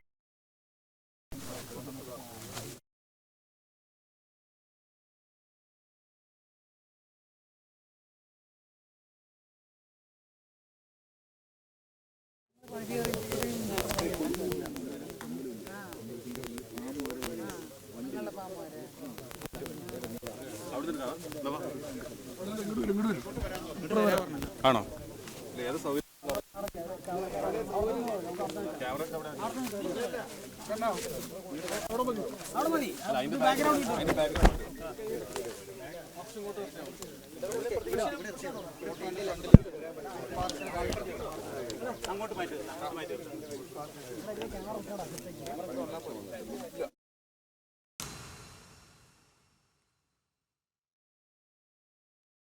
ഒരിക്കൽ കൂടി ശ്രീനഗറിലേക്ക് എത്തുമ്പോൾ എസ് നന്ദഗോപൻ ചേരുന്നുണ്ട്. നന്ദൻ, ഇന്ന് വളരെ നിർണായകമായ യോഗങ്ങൾ ചേരുകയാണ്. അവിടെ മാത്രമല്ല ജനങ്ങൾ കഴിഞ്ഞ ദിവസം ഭീകരതയ്ക്കെതിരെ പ്രതിഷേധവുമായി നടുത്തളത്തിൽ ഇറങ്ങി പ്രതിഷേധിക്കുന്ന സാഹചര്യമുണ്ടായിരുന്നു. റോഡുകൾ ഉപരോധിച്ചു, ടയറുകൾ കത്തിച്ച് പ്രതിഷേധിച്ചു. തങ്ങളുടെ ജീവൻ എടുക്കാൻ ഒരു ഭീകരരെയും ഇവിടെ വരാൻ പാടില്ല, അല്ലെങ്കിൽ അത്തരത്തിൽ വളരെ വലിയൊരു പ്രതിഷേധമാണ് അവർ സംഘടിപ്പിച്ചത്. പക്ഷേ ഇന്ന് വളരെ നിർണായകമായ ഒരു ദിനം തന്നെയാണ്. കടുത്ത നടപടിക്രമങ്ങളിലേക്ക് ഭാരതം കടന്നു കഴിഞ്ഞു പാകിസ്ഥാനെതിരെ. ഈ ഒരു സാഹചര്യത്തിൽ ജനങ്ങൾ മുന്നിലോട്ട് വരാൻ, അല്ലെങ്കിൽ ജനങ്ങൾ ഇറങ്ങി പ്രതിഷേധിക്കുന്ന ഒരു സാഹചര്യം കൂടി ഇല്ലാതാക്കാൻ. ശരി, പഹൽഗാം ഭീകരാക്രമണത്തിന്റെ പശ്ചാത്തലത്തിൽ ഇപ്പോൾ പാലക്കാട് പി കെ കൃഷ്ണദാസ് സംസാരിക്കുകയാണ് തത്സമയം. മാത്രമാണ് ഒരു അനുസ്മരണം നടത്താറ്. എന്താണ് BJP ഏറ്റെടുക്കാനുള്ള ഒരു കാരണം? പൂർണ്ണമായി അദ്ദേഹത്തിന്റെ രാഷ്ട്രീയ സ്വത്തും കൂടി ഏറ്റെടുക്കാനാണോ BJP തീരുമാനിച്ചിട്ടുള്ളത്? നമ്മുടെ ഇന്ത്യൻ സ്വാതന്ത്ര്യ സമര ചരിത്രത്തിൽ അവിസ്മരണീയവും ആവേശകരവുമായ അധ്യായം എഴുതി ചേർത്ത മലയാളിയായ സ്വാതന്ത്ര്യ സമര സേനാനിയും കളകറഞ്ഞ ദേശഭക്തനും രാഷ്ട്രതന്ത്രജ്ഞനും നിയമപണ്ഡിതനും വിദ്യാഭ്യാസ വിചക്ഷണനുമായിട്ടുള്ള ഒരു ബഹുമുഖ വ്യക്തിത്വത്തിൻ്റെ ഉടമയായിട്ടുള്ള ശ്രീ ചേറ്റൂർ ശങ്കരൻ നായരെ സ്മരിക്കുക എന്ന ഉദ്ദേശത്തോടു കൂടിയാണ് ഭാരതീയ ജനതാ പാർട്ടി ഇന്ന് ശ്രീ ചേറ്റൂരിൻ്റെ സ്മൃതി ദിനത്തിൽ ഇവിടെ പുഷ്പാർച്ചനയും അനുസ്മരണ സമ്മേളനവും സംഘടിപ്പിച്ചിട്ടുള്ളത്. കോൺഗ്രസിൻ്റെ അധ്യക്ഷ പദവി അലങ്കരിക്കുന്ന ആദ്യത്തേതും അവസാനത്തേതുമായ മലയാളിയാണ് ശ്രീ ചേറ്റൂർ ശങ്കരൻ നായർ. നമ്മുടെ രാജ്യത്ത് അറിയപ്പെടാത്ത ഒരുപാട് സ്വാതന്ത്ര്യസമര സേനാനികളുണ്ട്. അവരെ പുതിയ തലമുറയ്ക്ക് പരിചയപ്പെടുത്തുക എന്ന ഉദ്ദേശത്തോടു കൂടി ആസാദി കാ അമൃത് മഹോത്സവ് എന്നതിൻ്റെ ഭാഗമായിട്ട് സ്വാതന്ത്ര്യം നേടി 75-ാം വർഷം ആഘോഷിക്കുന്ന സമയത്ത് ഭാരതീയ ജനതാ പാർട്ടിയും കേന്ദ്ര ഗവൺമെൻറ്റും ഇത്തരം സ്വാതന്ത്ര്യസമര സേനാനികളെ പുതിയ തലമുറക്ക് പരിചയപ്പെടുത്തി കൊടുത്തിരുന്നു. അതിൻ്റെ ഭാഗമായിട്ടെന്നോണം ശ്രീമാൻ ഇന്ത്യൻ പ്രധാനമന്ത്രി ശ്രീ നരേന്ദ്രമോദിജി തൊട്ട് ഏതാനും ദിവസങ്ങൾക്ക് മുമ്പ് അദ്ദേഹത്തെ അനുസ്മരിക്കുകയുണ്ടായി. പക്ഷേ നമ്മുടെ കേരളീയനായിട്ടുള്ള മലയാളിയായിട്ടുള്ള കോൺഗ്രസിൻ്റെ അധ്യക്ഷ പദവി ഏറ്റവും ചെറിയ പ്രായത്തിൽ അലങ്കരിച്ച ചേറ്റൂർ ശങ്കരൻ നായരെ കോൺഗ്രസ് ദേശീയ തലത്തിലും സംസ്ഥാനത്തും അവർ അദ്ദേഹത്തെ വിസ്മരിക്കുകയാണ് ചെയ്തിട്ടുള്ളത്.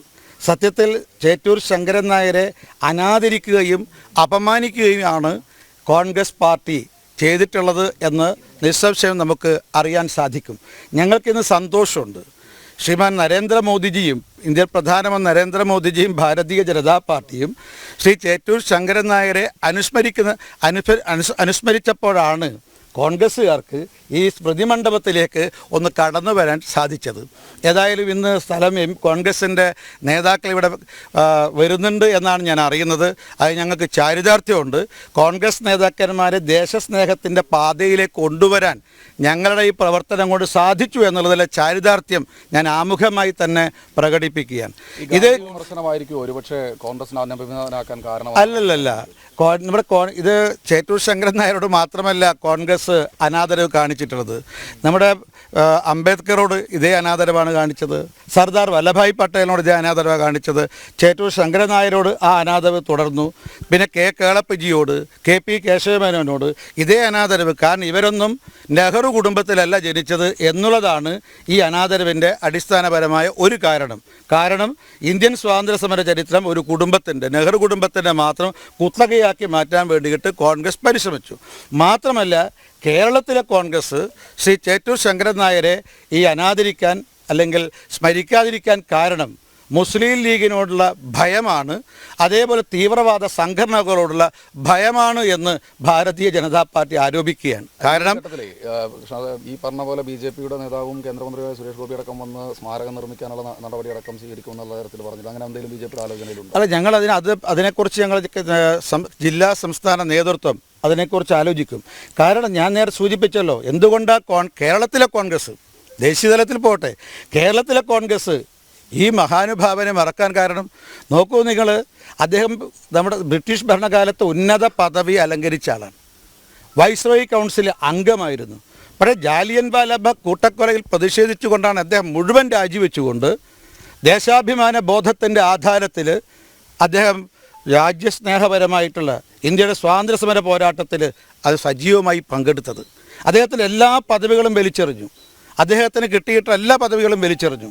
അദ്ദേഹത്തിൻ്റെ ദേശാഭിമാന ബോധത്തിൻ്റെ, ദേശസ്നേഹത്തിൻ്റെ ഏറ്റവും വലിയ ഉത്തമമായിട്ടുള്ള ഉദാഹരണമാണ് ഈ കാണിക്കുന്നത്. മാത്രമല്ല പകരം ഒരാളെ നിശ്ചയിക്കണമെന്ന് ബ്രിട്ടീഷ് മേധാവി ആവശ്യപ്പെട്ടപ്പോൾ എൻ്റെ പ്യൂണിനെ നിയോഗിച്ചോ, അദ്ദേഹത്തെ നിയോഗിച്ചാൽ നിങ്ങൾ പറയുന്നതനുസരിക്കാൻ തയ്യാറാകും എന്ന് അദ്ദേഹം ബ്രിട്ടീഷ് ഭരണകൂടത്തിൻ്റെ മുഖത്ത് നോക്കി വിരൽ ചൂണ്ടി പറയാൻ തൻ്റെ ഇടം കാണിച്ച ദേശഭക്തനും കൂടിയാണ്.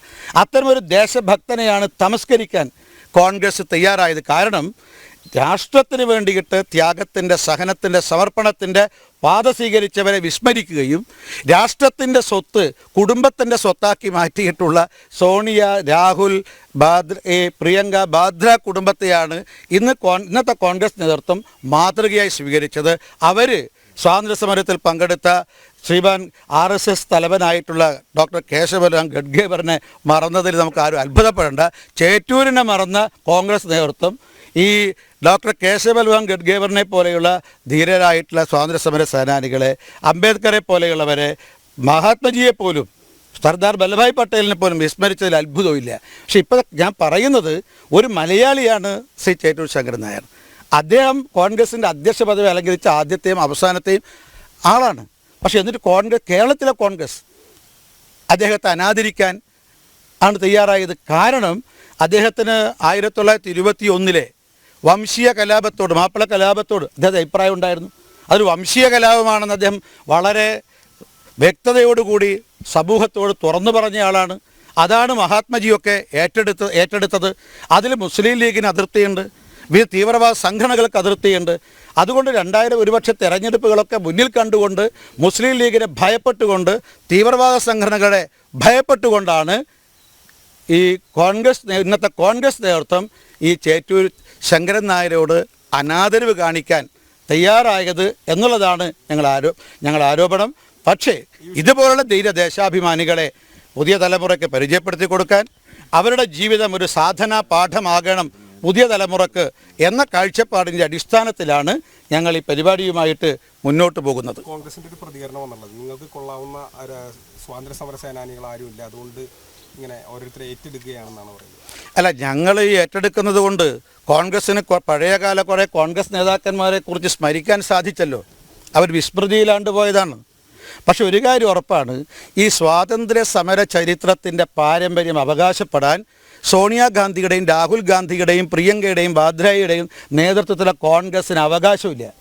അതുകൊണ്ട് അങ്ങനെ അവകാശം ഇല്ല എന്ന് ഇക്കാര്യത്തെക്കുറിച്ച് മഹാത്മജിക്ക് നേരത്തെ ബോധ്യമുണ്ടായിരുന്നു. അതുകൊണ്ടാണ് സ്വാതന്ത്ര്യം കിട്ടിയ ഉടനെ തന്നെ ഇന്ത്യൻ നാഷണൽ കോൺഗ്രസ് പിരിച്ചുവിടണം എന്ന് പറഞ്ഞത്. ഇന്ന് ചേറ്റൂരും മഹാത്മജിയും പട്ടേലും അംബേദ്കറൊക്കെ ജീവിച്ചിരുന്നുവെങ്കിൽ ആദ്യം അവർ ആവശ്യപ്പെടുക ഇന്ത്യൻ നാഷണൽ കോൺഗ്രസിനെ പിരിച്ചുവിടുക എന്നുള്ളതാണ്. അതുകൊണ്ട് ഇന്ത്യൻ സ്വാതന്ത്ര്യ സമരത്തിൻ്റെ പാരമ്പര്യം അവകാശപ്പെടാൻ ഇന്നത്തെ കോൺഗ്രസ്സിന് സാധ്യമല്ല. ആ സ്വാതന്ത്ര്യ സമരത്തിൽ വിവിധ ചിന്താഗതിയുള്ള ആളുകൾ സ്വാതന്ത്ര്യം എന്ന ഒറ്റ ലക്ഷ്യം, മാതൃഭൂമിയുടെ സ്വാതന്ത്ര്യം എന്ന ഒറ്റ ലക്ഷ്യത്തെ മുൻനിർത്തിക്കൊണ്ട് എല്ലാവരും സമരത്തിൽ പങ്കെടുത്തിട്ടുണ്ട്. അത് കോൺഗ്രസിൻ്റെ കുത്തകയൊന്നുമല്ല. അത് കോൺഗ്രസിന് ഈ പാരമ്പര്യം അവകാശപ്പെടാൻ ധാർമ്മികമായിട്ടോ ഒരവകാശമില്ല. പഹൽഗാം ഭീകരാക്രമണത്തിന്റെ പശ്ചാത്തലത്തിൽ വിവിധ നിർണായകമായ യോഗങ്ങൾ ചേരുകയാണ്. ഡൽഹിയിൽ ഇന്ന് സർവകക്ഷി യോഗം ചേരും. പ്രതിരോധ മന്ത്രി രാജ്നാഥ് സിംഗിന്റെ അധ്യക്ഷതയിൽ ചേരുന്ന യോഗത്തിൽ സുരക്ഷാകാര്യ സമിതിയിലെ തീരുമാനങ്ങളായിരിക്കും വിശദീകരിക്കുക. ഇതിനിടെ പാക് നയതന്ത്രജ്ഞനെ കേന്ദ്രം വിളിച്ചു വരുത്തിയിട്ടുണ്ട്. പ്രതിരോധ, സൈനിക, നാവിക, വ്യോമ ഉപദേഷ്ടാക്കൾ ഒരാഴ്ചക്കുള്ളിൽ രാജ്യം വിടണമെന്നും നിർദ്ദേശം നൽകി. ഭീകരർക്കായുള്ള തിരച്ചിൽ ഊർജിതമാക്കിയിട്ടുണ്ട്. ജമ്മുകശ്മീരിലെ സാഹചര്യം വ്യക്തമാക്കാൻ മുഖ്യമന്ത്രി ഒമർ അബ്ദുള്ള വിളിച്ച സർവകക്ഷി യോഗവും ഇന്നാണ് നടക്കുന്നത്. പഹൽഗാമിൽ ഭീകരാക്രമണം നടന്ന സംഭവ സ്ഥലത്ത് നിന്ന് എസ് നന്ദഗോപൻ ചേരുകയാണ്. നന്ദൻ, ഇപ്പോൾ നിൽക്കുന്ന സ്ഥലം എന്ന് പറയുന്നത് ഒരിക്കലും ഭാരതം ആഗ്രഹിക്കാത്ത, അല്ലെങ്കിൽ ഓർക്കാൻ പോലും ആഗ്രഹിക്കാത്ത ആ ദുരന്തം നടന്ന സ്ഥലത്ത് നിന്നാണ്. അതിൻ്റെ അവശേഷിപ്പുകൾ ഇപ്പോഴും അവിടെയുണ്ട്. ഓരോ ഭാരതീയന്റെ മനസ്സിലും മുറിവേറ്റ സ്ഥലമാണ്. ഓരോ ഭാരതീയന്റെ മനസ്സിലും ചോര പടിഞ്ഞ സ്ഥലത്താണ് നന്ദൻ ഇപ്പോൾ നിൽക്കുന്നത്. നിലവിൽ അവിടെ വലിയൊരു ടൂറിസം ഹബ്ബാക്കി മാറ്റിയ സ്ഥലത്ത് ഇന്ന് ഭീകരാക്രമണം കാരണം ഒരു ശവകുടീരം പോലെ, അല്ലെങ്കിൽ അത്രത്തോളം മൂകമായി കിടക്കുന്ന ഒരു സ്ഥലമായി അത് മാറിക്കഴിഞ്ഞിരിക്കുകയാണ്. ഇപ്പോൾ അവിടെ നിൽക്കുമ്പോൾ എന്താണ് തോന്നുന്നത് നന്ദൻ? കാരണം ചുറ്റുപാടും ജനങ്ങളുണ്ടോ? അവിടെയുള്ള അവസ്ഥ എന്താണ്? ദേവിക, ഞാനിപ്പോൾ നിൽക്കുന്നത് ബൈസൺ വാലിയിലാണ്. അതായത് കഴിഞ്ഞ ദിവസം ഭീകരാക്രമണം നടന്ന അതേ സ്ഥലത്താണ്. അവിടേക്ക് പോകുന്ന ബൈസൺ വാലിയിലേക്ക് ഏതാനും ദൂരം കൂടിയുണ്ട്. ആ എക്സാക്ട് സ്ഥലത്തേക്ക് അവിടെ കോമ്പിംഗ് ഓപ്പറേഷൻ നടക്കുകയാണ്. അതുകൊണ്ട് അവിടേക്ക് ആരെയും കടത്തിവിടുന്നില്ല എന്നുള്ളതാണ്. നമുക്ക് ഇപ്പോൾ ഈ ദൃശ്യങ്ങളിൽ കാണാം. ഈ ബൈസൺ വാലിയിലേക്ക് അവിടേക്ക് എത്തേണ്ട ഒരു വഴി, വളരെ ഇടുങ്ങിയ ഒരു വഴിയിലൂടെ വളരെ ചെങ്കുത്തായുള്ള ഒരു കയറ്റം കയറിയാണ് ഈ ബൈസൺ വാലിയിലേക്ക് പോകേണ്ടത്. അങ്ങനെ ബൈസൺ വാലിയിൽ അവിടെ എത്തിപ്പെട്ടത്, അവിടെ ഈ വിനോദസഞ്ചാരികൾ അവിടെ എത്തുന്നത് വളരെ നയനമനോഹരമായ കാഴ്ചകൾ കാണാനാണ്. നമുക്ക് ദൃശ്യങ്ങളിൽ കാണാം ഈ ഭാഗങ്ങളിൽ എത്രമാത്രം ഭംഗിയുള്ള കാഴ്ചകളാണ് എന്നുള്ളത് ഈ ദൃശ്യങ്ങളിലൂടെ തന്നെ പ്രേക്ഷകർക്ക് വ്യക്തമാകുന്നതാണ്. അങ്ങനെ നയനമനോഹരമായ കാഴ്ചകൾ കാണാൻ ജീവിതം ആസ്വദിക്കാൻ എത്തിയ 26 പേർ, 25 ഭാരതീയരും ഒരു നേപ്പാൾ സ്വദേശിയുമാണ് കഴിഞ്ഞ ദിവസം ഭീകരവാദികളുടെ വെടിയേറ്റ് മരിച്ചത്. ഇതിൽ പോസ്റ്റ്മോർട്ടം റിപ്പോർട്ട് പ്രകാരം 12 പേർക്ക് വളരെ ക്ലോസ്ഡ് ആയിട്ട്, വളരെ അടുത്ത് നിന്നും ഉള്ള വെടിയേറ്റാണ് ഇവരുടെ മരണം എന്നുള്ളതാണ് പോസ്റ്റ്മോർട്ടം റിപ്പോർട്ടിൽ വ്യക്തമാക്കിയിരിക്കുന്നത്. ഏതായാലും നമുക്കറിയാം, 2014 ശേഷം ജമ്മു കാശ്മീരിൽ വളരെ സമഗ്രമായ മാറ്റമാണ് ഉണ്ടായിരിക്കുന്നത്. പ്രത്യേകിച്ച് ടൂറിസം മേഖലയിൽ വളരെ മാറ്റം കൊണ്ടുവരുവാൻ നരേന്ദ്രമോദി സർക്കാരിന് കഴിഞ്ഞു. അതിനൊക്കെ അപ്പുറത്തേക്ക് ഇവിടുത്തെ കാശ്മീരി ജനതയുടെ പ്രധാന വരുമാന മാർഗമായി നേരത്തെ തീവ്രവാദത്തെയും ദേശവിരുദ്ധ ശക്തികളെയും ആശ്രയിച്ച് അവരിൽ നിന്നും പണം പറ്റിയിരുന്ന ഒരു ജനത പൂർണ്ണമായും അതിൽ നിന്നുമൊക്കെ വ്യതിചലിച്ച് ദേശീയതയുടെ ഭാഗമായിക്കൊണ്ട് ഈ രാജ്യത്തെ ടൂറിസത്തെ പ്രോത്സാഹിപ്പിക്കുക, ഇവിടെ എത്തുന്ന ടൂറിസ്റ്റുകൾക്ക് വേണ്ട സൗകര്യമൊരുക്കി കൊടുക്കുക എന്നതിലേക്ക് വഴിതിരിഞ്ഞു എന്നുള്ളതാണ്. അതിലൂടെ അവർക്ക് ലഭിക്കുന്ന വരുമാനം അത് ചെറിയ വരുമാനമല്ല എന്നുള്ളതാണ്. അങ്ങനെ നല്ല രീതിയിൽ കഴിഞ്ഞിരുന്ന ഒരു കാശ്മീരി ജനതയ്ക്ക് മേലാണ് ഇത്തരത്തിൽ അക്രമം ഉണ്ടായത് എന്നുള്ളതാണ്. യഥാർത്ഥത്തിൽ കാശ്മീരിലെ ഇവിടുത്തെ സാധാരണക്കാരുടെ വലിയ വരുമാന സ്രോതസ് തന്നെയാണ് ഇല്ലാതായിരിക്കുന്നത്. ഇവിടുത്തെ തൊഴിലാളികൾ, അതേപോലെ തന്നെ മറ്റ് കടകൾ നടത്തുന്നവർ, വാഹനം വാടകയ്ക്ക് നൽകുന്നവർ, ഇങ്ങനെ നിരവധി ഇതുമായി ബന്ധപ്പെട്ട് ഈ ടൂറിസവും അതുമായി അനുബന്ധമായി നിരവധി തൊഴിൽ ചെയ്ത് ജീവിക്കുന്നവരുണ്ടായിരുന്നു. അവർക്കൊക്കെ കനത്ത തിരിച്ചടിയാണ് കഴിഞ്ഞ ദിവസം നടന്ന ഈ ഭീകരാക്രമണം ഉണ്ടായത്. പ്രത്യേകിച്ച് പ്രത്യേകിച്ച് ഈ ഒരു സമയം ഏപ്രിൽ മെയ് മാസം എന്നുള്ളത് ഈ ജമ്മു കാശ്മീരെ സംബന്ധിച്ചിടത്തോളം സീസണാണ്. ഇവിടേക്ക് ടൂറിസ്റ്റുകൾ ധാരാളമായി ഒഴുകിയെത്തുന്നതാണ്. മലയാളികളടക്കം ഇന്നലെയും കാശ്മീരിൽ ശ്രീനഗറിലെ ഈ ഡാൽ തടാക തീരത്തൊക്കെ ധാരാളം മലയാളികളെ കണ്ടു. പലരും അവരുടെ ഷെഡ്യൂൾ വെട്ടിച്ചുരുക്കി അവർ തിരികെ നാട്ടിലേക്ക് മടങ്ങുന്ന അവസ്ഥയുണ്ടായിരുന്നു. ഒരാഴ്ചയൊക്കെ കാശ്മീർ സന്ദർശനത്തിന് എത്തിയവർ അവർ ഈ ഒരു സംഭവത്തിൻ്റെ പശ്ചാത്തലത്തിൽ തിരികെ നാട്ടിലേക്ക് മടങ്ങുന്ന അവസ്ഥയുണ്ടായി. ഇങ്ങനെ ടൂറിസം മേഖലയിൽ കനത്ത തിരിച്ചടിയാണ്. അത് യഥാർത്ഥത്തിൽ കാശ്മീർ ജനത മനസ്സിലാക്കി.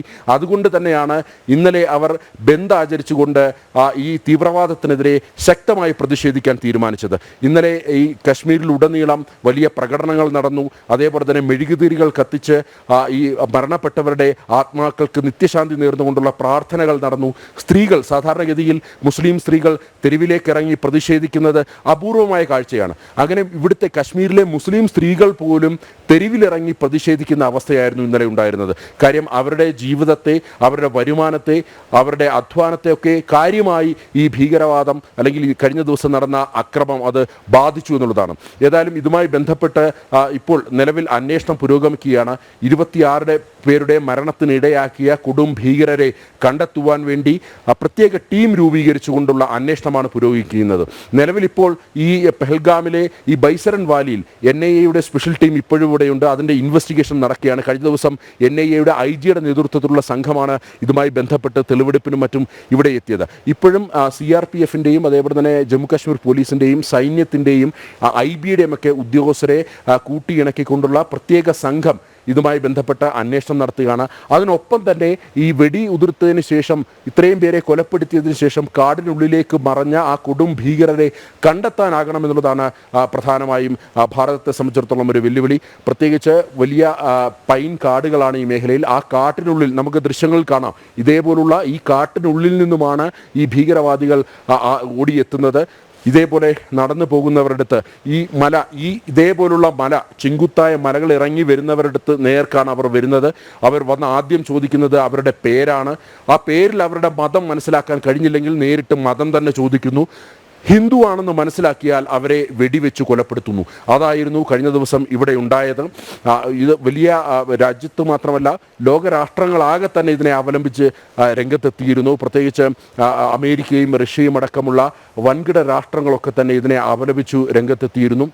ഇതിനൊക്കെ അപ്പുറത്തേക്ക് ഇനി കാശ്മീരിനെ സാധാരണഗതിയിലേക്ക് എത്തിക്കുക, ടൂറിസം സാധാരണഗതിയിലേക്ക് ആക്കുക എന്നുള്ളത് സ്വാഭാവികമായും അത് ഏറെ നാൾ വേണ്ടി വരുന്ന ഒരു പ്രക്രിയയായിരിക്കും. പ്രത്യേകിച്ച് ജനങ്ങൾക്കുള്ളിലേക്ക് വലിയൊരു ഭീതി ആഴ്ന്നിട്ടുണ്ട്. ഇവിടെ ഇപ്പോഴും സുരക്ഷിതമല്ല എന്നുള്ള ഒരു ഭീതി ആഴ്ന്നിട്ടുണ്ട്.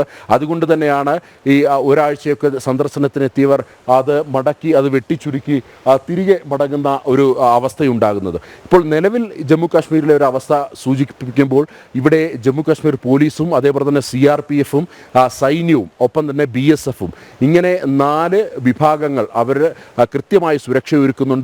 റോഡിൽ പോലും, ഈ മേഖലയിലെ റോഡുകളിൽ പോലും ഓരോ 100 മീറ്റർ ഇടവേളകളിൽ ആയുധധാരികളായ ഇത്തരം സുരക്ഷാ ഭടന്മാർ നിലകൊള്ളുകയാണ്. ഇവിടേക്ക് കടന്നു വരുന്ന വാഹനങ്ങൾ അവർ കൃത്യമായി തന്നെ പരിശോധിക്കുന്നു, ബാഗുകൾ തുറന്ന് പരിശോധിക്കുന്നു. അതിനുശേഷമാണ് ഈ മേഖലയിലേക്ക് കടത്തിവിടുന്നത്.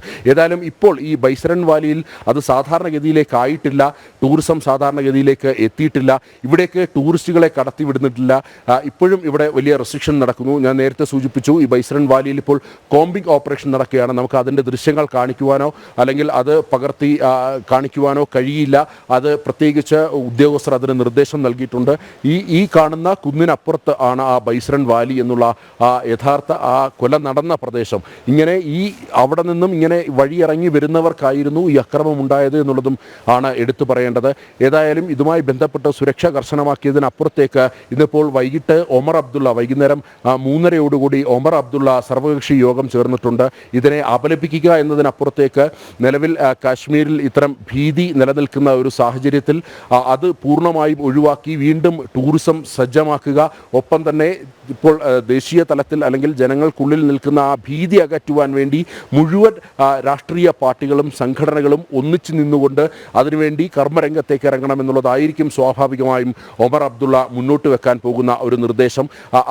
അതിനപ്പുറത്തേക്ക് അല്ലെങ്കിൽ ഈ ഭീകരവാദത്തെ പൂർണ്ണമായും ചെറുക്കുക എന്നതിനപ്പുറത്തേക്ക് മറ്റൊരു സ്റ്റാൻഡ് സ്വീകരിക്കാൻ കഴിയില്ല എന്നുള്ളത് തന്നെയാണ്. നമുക്കറിയാം, ഒരു കാലഘട്ടത്തിൽ ജമ്മു കാശ്മീർ ഭരണകൂടമൊക്കെ തന്നെ ദേശീയ താല്പര്യങ്ങൾക്ക് വിരുദ്ധമായി പ്രവർത്തിച്ചിരുന്ന കാലഘട്ടം ഉണ്ടായിരുന്നു.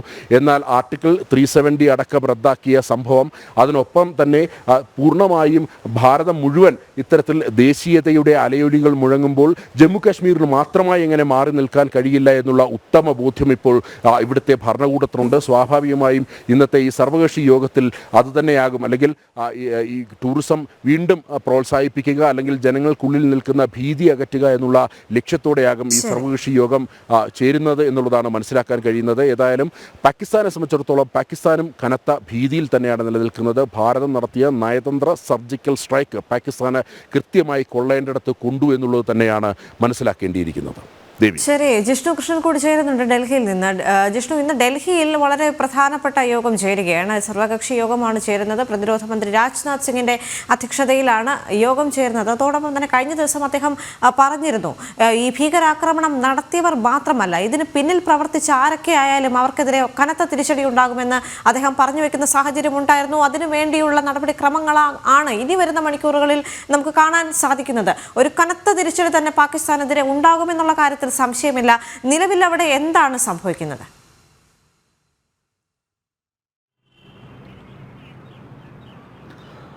തീർച്ചയായും പഹൽഗാമിൽ നടന്നിട്ടുള്ള ഭീകരാക്രമണത്തിന് അതിശക്തമായിട്ടുള്ള ഭാഷയിലുള്ള തിരിച്ചടി അത് നയതന്ത്ര തലത്തിലും സൈനിക തലത്തിലും ഉണ്ടാകുമെന്ന കാര്യത്തിൽ യാതൊരു സംശയവുമില്ല. അത്തരത്തിലുള്ള പ്രതികരണം തന്നെയാണ് പ്രതിരോധ മന്ത്രി രാജ്നാഥ് സിംഗും ഒപ്പം ആഭ്യന്തരമന്ത്രി അമിത്ഷായും പ്രധാനമന്ത്രി നരേന്ദ്രമോദിയും ഉൾപ്പെടെയുള്ള രാജ്യത്തിന്റെ നിലവിൽ ഭരണ നേതൃത്വം ചൂണ്ടിക്കാട്ടിയിട്ടുള്ളത്. അതിന് രാജ്യത്തെ മുഴുവൻ രാഷ്ട്രീയ പാർട്ടികളുടെയും മുഴുവൻ ജനങ്ങളുടെയും പിന്തുണ അവർ ആവശ്യപ്പെടുകയും ചെയ്തിട്ടുണ്ട്. അതിന്റെ ഭാഗമായിട്ടാണ് ഇത്തരത്തിലൊരു സർവകക്ഷി യോഗം ഇന്ന് ഡൽഹിയിൽ ചേരുന്നത്. കേന്ദ്ര പ്രതിരോധ മന്ത്രി രാജ്നാഥ് സിംഗിന്റെ അധ്യക്ഷതയിൽ ചേരുന്ന സർവകക്ഷി യോഗത്തിൽ ഇന്നലെ പ്രധാനമന്ത്രിയുടെ അധ്യക്ഷതയിൽ ചേർന്നിട്ടുള്ള മന്ത്രിസഭയുടെ സുരക്ഷാകാര്യ സമിതിയിൽ എടുത്തിട്ടുള്ള തീരുമാനങ്ങൾ വിശദീകരിക്കും. അതിൽ പാകിസ്ഥാന് നയതന്ത്ര തലത്തിൽ മറുപടി നൽകുന്നതോടൊപ്പം പഹൽഗാമിൽ വീണിട്ടുള്ള ചോരയ്ക്ക് ശക്തമായിട്ടുള്ള മറുപടി നൽകാനുള്ള തീരുമാനവും ഇന്നലെ പ്രധാനമന്ത്രിയുടെ അധ്യക്ഷതയിൽ ചേർന്നിട്ടുള്ള സുരക്ഷാകാര്യ സമിതിയിൽ എടുത്തിട്ടുണ്ടെന്നാണ് മനസ്സിലാക്കുന്നത്. ഒപ്പം ഈ ഭീകരവാദത്തിന് കൂട്ടുനിൽക്കുന്ന, ഭീകരവാദത്തിന് പണവും തോക്കും ആയുധവും പണവും നൽകുന്ന പാകിസ്ഥാനെതിരെ കർശനമായ നടപടി ഇതിനോടകം തന്നെ ഭാരതം ആരംഭിച്ചിട്ടുണ്ട്. പാക് പൗരന്മാരോട്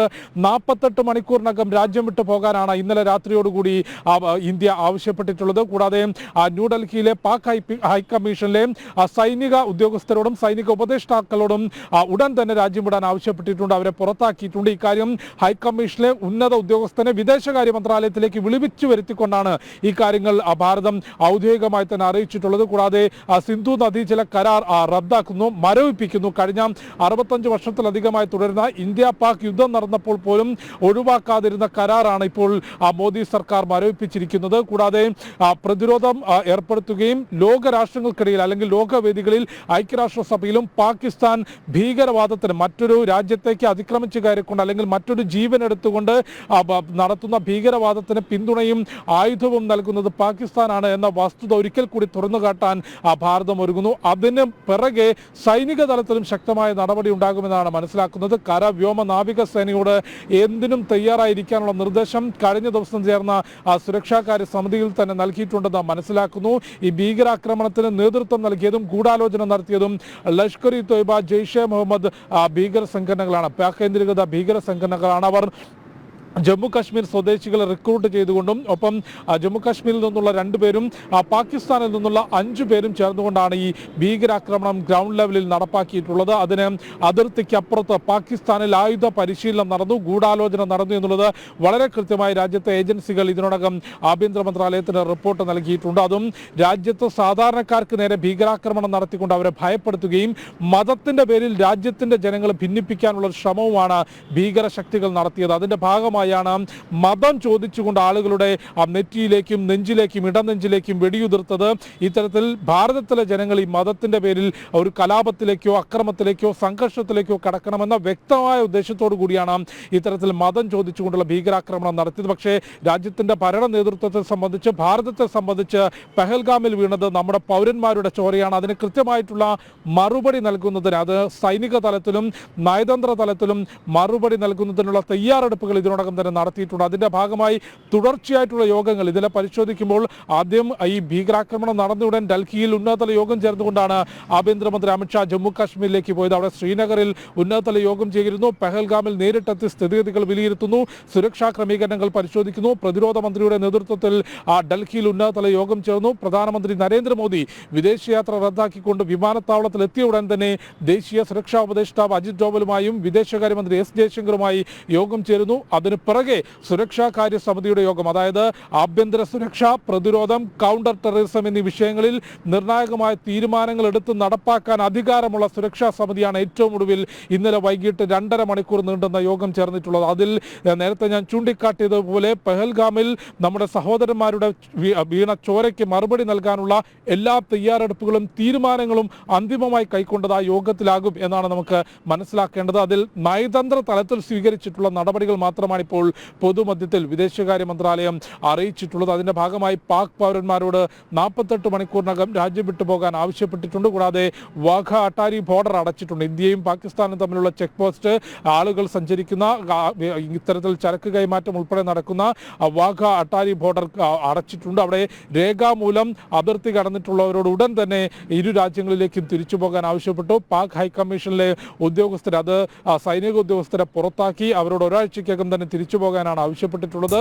സിന്ധു നദീജല കരാർ റദ്ദാക്കി. അത്തരത്തിൽ വളരെ കൃത്യമായ നടപടികൾ ഭാരതത്തിന്റെ ഭാഗത്തുനിന്നുണ്ടാകുന്നു. ഒപ്പം പാകിസ്ഥാൻ ഇന്ന് പ്രധാനമന്ത്രി ഷഹബാസ് ഷെരീഫിന്റെ നേതൃത്വത്തിൽ സുരക്ഷാ കൗൺസിൽ യോഗം ചേരുന്നുണ്ടെന്നാണ് മനസ്സിലാക്കുന്നത്. കാരണം തീർത്തും പ്രതിരോധത്തിലായ അവസ്ഥയിലാണ് പാകിസ്ഥാനുള്ളത്. കഴിഞ്ഞൊരു പതിറ്റാണ്ടുകൾ പരിശോധിക്കുമ്പോൾ ജമ്മു കാശ്മീരിൽ ഉണ്ടായിട്ടുള്ള ഭീകരവാദത്തിന് എല്ലാ തരത്തിലുമുള്ള പിന്തുണയും സഹായവും നൽകിയിട്ടുള്ളത്. സാമ്പത്തികമായി തകർന്നടിയുമ്പോഴും ഭാരതത്തിന്റെ അതിർത്തിയിലേക്ക് ഭീകരവാദത്തിന് പണം നൽകുന്നതിനും അതിന് ആശയപരമായി പിന്തുണ നൽകുന്നതിനും പാകിസ്ഥാൻ കൂട്ടുനിൽക്കുന്നു എന്ന വസ്തുത നേരത്തെ തന്നെ ഐക്യരാഷ്ട്രസഭയുടെ വേദികളിൽ ഉൾപ്പെടെ ഭാരതം എത്തിച്ചതാണ്. ഇപ്പോഴും അത് തുടരുന്ന പാകിസ്ഥാൻ നിലവിൽ ഭാരതം സ്വീകരിക്കുന്ന നടപടികളിൽ തീർത്തും പ്രതിരോധത്തിലാവുമ്പോഴാണ് സുരക്ഷാ കാര്യങ്ങൾ ചർച്ച ചെയ്യുന്നത്. കാരണം അത്രയധികം ഭീതി പാകിസ്ഥാനുണ്ട്. കാരണം ഭാരതത്തിൽ നടന്നിട്ടുള്ള, സാധാരണക്കാർക്ക് നേരെ നടന്നിട്ടുള്ള ഭീകരാക്രമണത്തെ എത്രത്തോളം ഗൗരവത്തോടു കൂടിയാണ് ഭാരതം മുഴുവനായി, രാജ്യം ഒന്നടങ്കം കൈക്കൊണ്ടിട്ടുള്ളത്, അതിനെ എടുത്തിട്ടുള്ളത് എന്ന മനസ്സിലാക്കൽ ഇപ്പോൾ പാകിസ്ഥാൻ നടത്തിയിട്ടുണ്ട്. അതുകൊണ്ട് ഏത് തരത്തിലുള്ള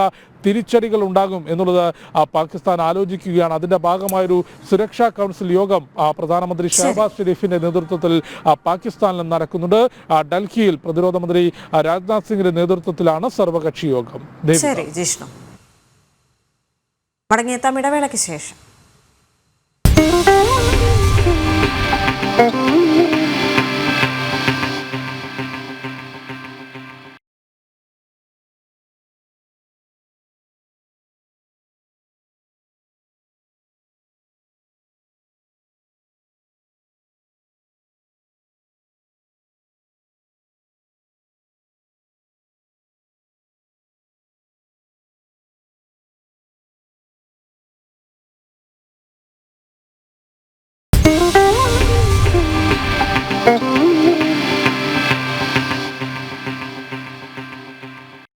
പഹൽഗാമിൽ ഭീകരാക്രമണത്തിൽ കൊല്ലപ്പെട്ട മലയാളി രാമചന്ദ്രന്റെ മൃതദേഹം നാളെ സംസ്കരിക്കും. നിലവിൽ സ്വകാര്യ ആശുപത്രിയിലെ മോർച്ചറിയിൽ സൂക്ഷിച്ചിരിക്കുകയാണ് മൃതദേഹം. നാളെ രാവിലെ പൊതുദർശനവും ഉണ്ടാകും. രേഷ്മ ബാബു ചേരുന്നുണ്ട് രാമചന്ദ്രന്റെ കുടുംബാംഗങ്ങളുമായി. രേഷ്മ, ഈ ഒരു ഘട്ടത്തിൽ വളരെ വിഷമമേറിയ ഒരു ഘട്ടം തന്നെയാണ്. പക്ഷേ നാളെയാണ് അദ്ദേഹത്തിന്റെ സംസ്കാരം നടക്കുക എന്നറിയാൻ സാധിക്കുന്നുണ്ട്. പൊതുദർശനവും നാളെ തന്നെ ആയിരിക്കും നടക്കുക. അതിന്റെ വിശദാംശങ്ങൾ എന്തൊക്കെയാണ്?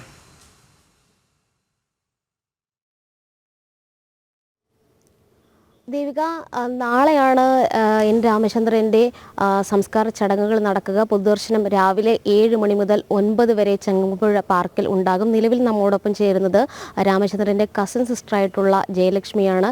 രാമചന്ദ്രനോടൊപ്പം പഠിച്ച ഒരു വ്യക്തി കൂടിയാണ്. നാളത്തെ ചടങ്ങുകളൊക്കെ എങ്ങനെയാണ് ക്രമീകരിച്ചിരിക്കുന്നത്? നാളെ വെള്ളിയാഴ്ച രാവിലെ 7 മണി മുതൽ 9 മണി വരെ ചങ്ങമ്പുഴ പാർക്കിൽ പൊതുദർശനം. അതിനുശേഷം 9:30 വീട്ടിലേക്ക് കൊണ്ടുവരും. മങ്ങാട്ട് റോഡിലുള്ള നീരാഞ്ജനം വീട്ടിലേക്ക്. അവിടെ 9:30 മുതൽ ബന്ധുക്കളും സ്വന്തക്കാരും മാത്രമായിട്ടുള്ള ഒരു ദർശനമാണ്. അതിൻ്റെ ശേഷം അതിൻ്റെ ചടങ്ങുകളെല്ലാം നടത്തിയിട്ട് 11:30 കഴിഞ്ഞ് ഇവിടുന്ന് പോകും. കാരണം 12 മണിക്കാണ് ഇടപ്പള്ളി ശ്മശാനത്തിൽ നമ്മളുടെ ചടങ്ങുകൾ നടത്തുന്നത്. അപ്പോൾ ഇവിടുന്ന് 11:30 കഴിഞ്ഞ് ഇറങ്ങും. 12 മണിക്കാണ് അവിടെ സമയം തന്നിരിക്കണേ. അങ്ങനെയാണിപ്പോൾ അറേഞ്ച് ചെയ്തേക്കണേ. രാമചന്ദ്രൻ ചേട്ടൻ ഇവിടെ സജീവമായിട്ട് സാംസ്കാരിക രംഗങ്ങളിലാണെങ്കിലും രാഷ്ട്രീയ പ്രവർത്തനങ്ങളിലൊക്കെ തന്നെ സജീവമായിട്ടുള്ളൊരു വ്യക്തിയായിരുന്നു. സഹപാഠി കൂടിയാണ്. എങ്ങനെയാണ് ഓർമ്മിക്കുന്നത്? സഹപാഠി എന്ന് പറഞ്ഞാൽ ഞങ്ങൾ ഒരേ ക്ലാസ്സിൽ പഠിച്ചു എന്നല്ല, ഞങ്ങളൊക്കെ ഒരേ സമയത്ത്, ഇപ്പോൾ ഞാൻ ഗേൾസിലാണെങ്കിൽ അവർ ബോയ്സിൽ, അങ്ങനെ. പിന്നെ എൻ്റെ കസിൻ സിസ്റ്ററാണ് ഷീല, രാമേന്ദ്രൻ്റെ വൈഫാണ്. അപ്പോൾ ഷീലയാണെങ്കിൽ ഞങ്ങളുടെ മങ്ങാട്ട് കുടുംബ യൂണിറ്റ് ഉണ്ട് ഞങ്ങൾക്ക്. ഉദ്ദേശം 50ഓളം കുടുംബങ്ങളുള്ള അതിലെ ഒരു എക്സിക്യൂട്ടീവ് മെമ്പറാണ്. കൂടാതെ രാമേന്ദ്രനാണെങ്കിൽ ഞങ്ങളുടെ മങ്ങാട്ട് റോഡ് അസോസിയേഷൻ്റെ വൈസ് പ്രസിഡൻ്റാണ്. എല്ലാ യോഗങ്ങളിലും കമ്മിറ്റികളിലും മുടങ്ങാതെ വരും. അത് തുടങ്ങിയ തീരണ വരെ അതിൽ സജീവമായി പ്രവർത്തനം ഉണ്ടാവും. എല്ലാ കൊല്ലവും ഞങ്ങൾ ന്യൂ ഇയർ ആഘോഷിക്കാറുണ്ട്, ഓണാഘോഷമുണ്ട്. ഈ 2 ഫംഗ്ഷനുകളിലും പുള്ളി A to Z എല്ലാ കാര്യങ്ങളും നോക്കി നടത്താനൊക്കെ മുൻപിൽ തന്നെ ഉണ്ടാവും. പിന്നെ ഷീലയാണെങ്കിലും അതെ, ഷീലയ്ക്ക് ഒരുപാട് മറ്റുള്ള ആക്ടിവിറ്റീസും ഉണ്ട്. എല്ലാ കാര്യങ്ങളും സജീവമായിരുന്ന ഒരു വ്യക്തിയെ കൂടിയാണ് നഷ്ടം. അതെ അതെ, നമുക്കെന്ന് പറഞ്ഞാൽ ഇതൊരിക്കലും സങ്കല്പിക്കാൻ പോലും നമ്മളുടെ വിങ്ങലിപ്പോഴും മാറിയിട്ടില്ല. നമുക്ക് കറക്റ്റ് സംസാരിക്കാൻ പോലും പറ്റാത്തൊരവസ്ഥയാണ് ഇപ്പോഴും. കാരണം നമ്മളാരും പ്രതീക്ഷിക്കണില്ലല്ലോ. ഇപ്പം അതിലും കഷ്ടം കുഞ്ഞുമക്കൾ ഇത് കണ്ടുകൊണ്ടിരുന്നു. അതും കൂടിയാണ് നമ്മൾ ഓർക്കണേ. സ്വന്തം മകളുടെയും പേരക്കുട്ടികളുടെയും മുമ്പിൽ വെച്ചല്ലേ ഈ ദാരുണ സംഭവം നടക്കണേ. അത് വളരെ വളരെ വേദനാജനകമാണ്. ദേവിക, ആ വിങ്ങൽ ഇപ്പോഴും ബന്ധുജനങ്ങൾക്ക് വിട്ടുമാറിയിട്ടില്ല. സജീവമായിട്ട് ഈ പ്രദേശത്തെ, ഇടപ്പള്ളി പ്രദേശത്തെ സാംസ്കാരികമായിട്ടുള്ള രാഷ്ട്രീയമായിട്ടുള്ള പ്രവർത്തനങ്ങളിലൊക്കെ തന്നെ ഇടപെടുന്ന ഒരു വ്യക്തി, സൗമ്യനായിട്ടുള്ള ഒരു വ്യക്തിത്വം. ഇതായിരുന്നു രാമചന്ദ്രനെ കുറിച്ച് വിശേഷിപ്പിക്കാൻ ഈ പ്രദേശത്തുള്ളവർക്ക് പറയാനായിട്ടുണ്ടായിരുന്നത്. തൊട്ടടുത്ത് കാണുന്നതാണ് രാമചന്ദ്രൻ്റെ വീടായിട്ട്. ശരി, കൊല്ലപ്പെട്ട രാമചന്ദ്രൻ്റെ മൃതദേഹം നാളെ സംസ്കരിക്കും. നിലവിൽ സ്വകാര്യ ആശുപത്രിയിലെ മോർച്ചറി സൂക്ഷിച്ചിരിക്കുകയാണ്. നാളെ രാവിലെ പൊതുദർശനവും ഉണ്ടാകും. രേഷ്മ ബാബുവാണ് ചേർന്നത്.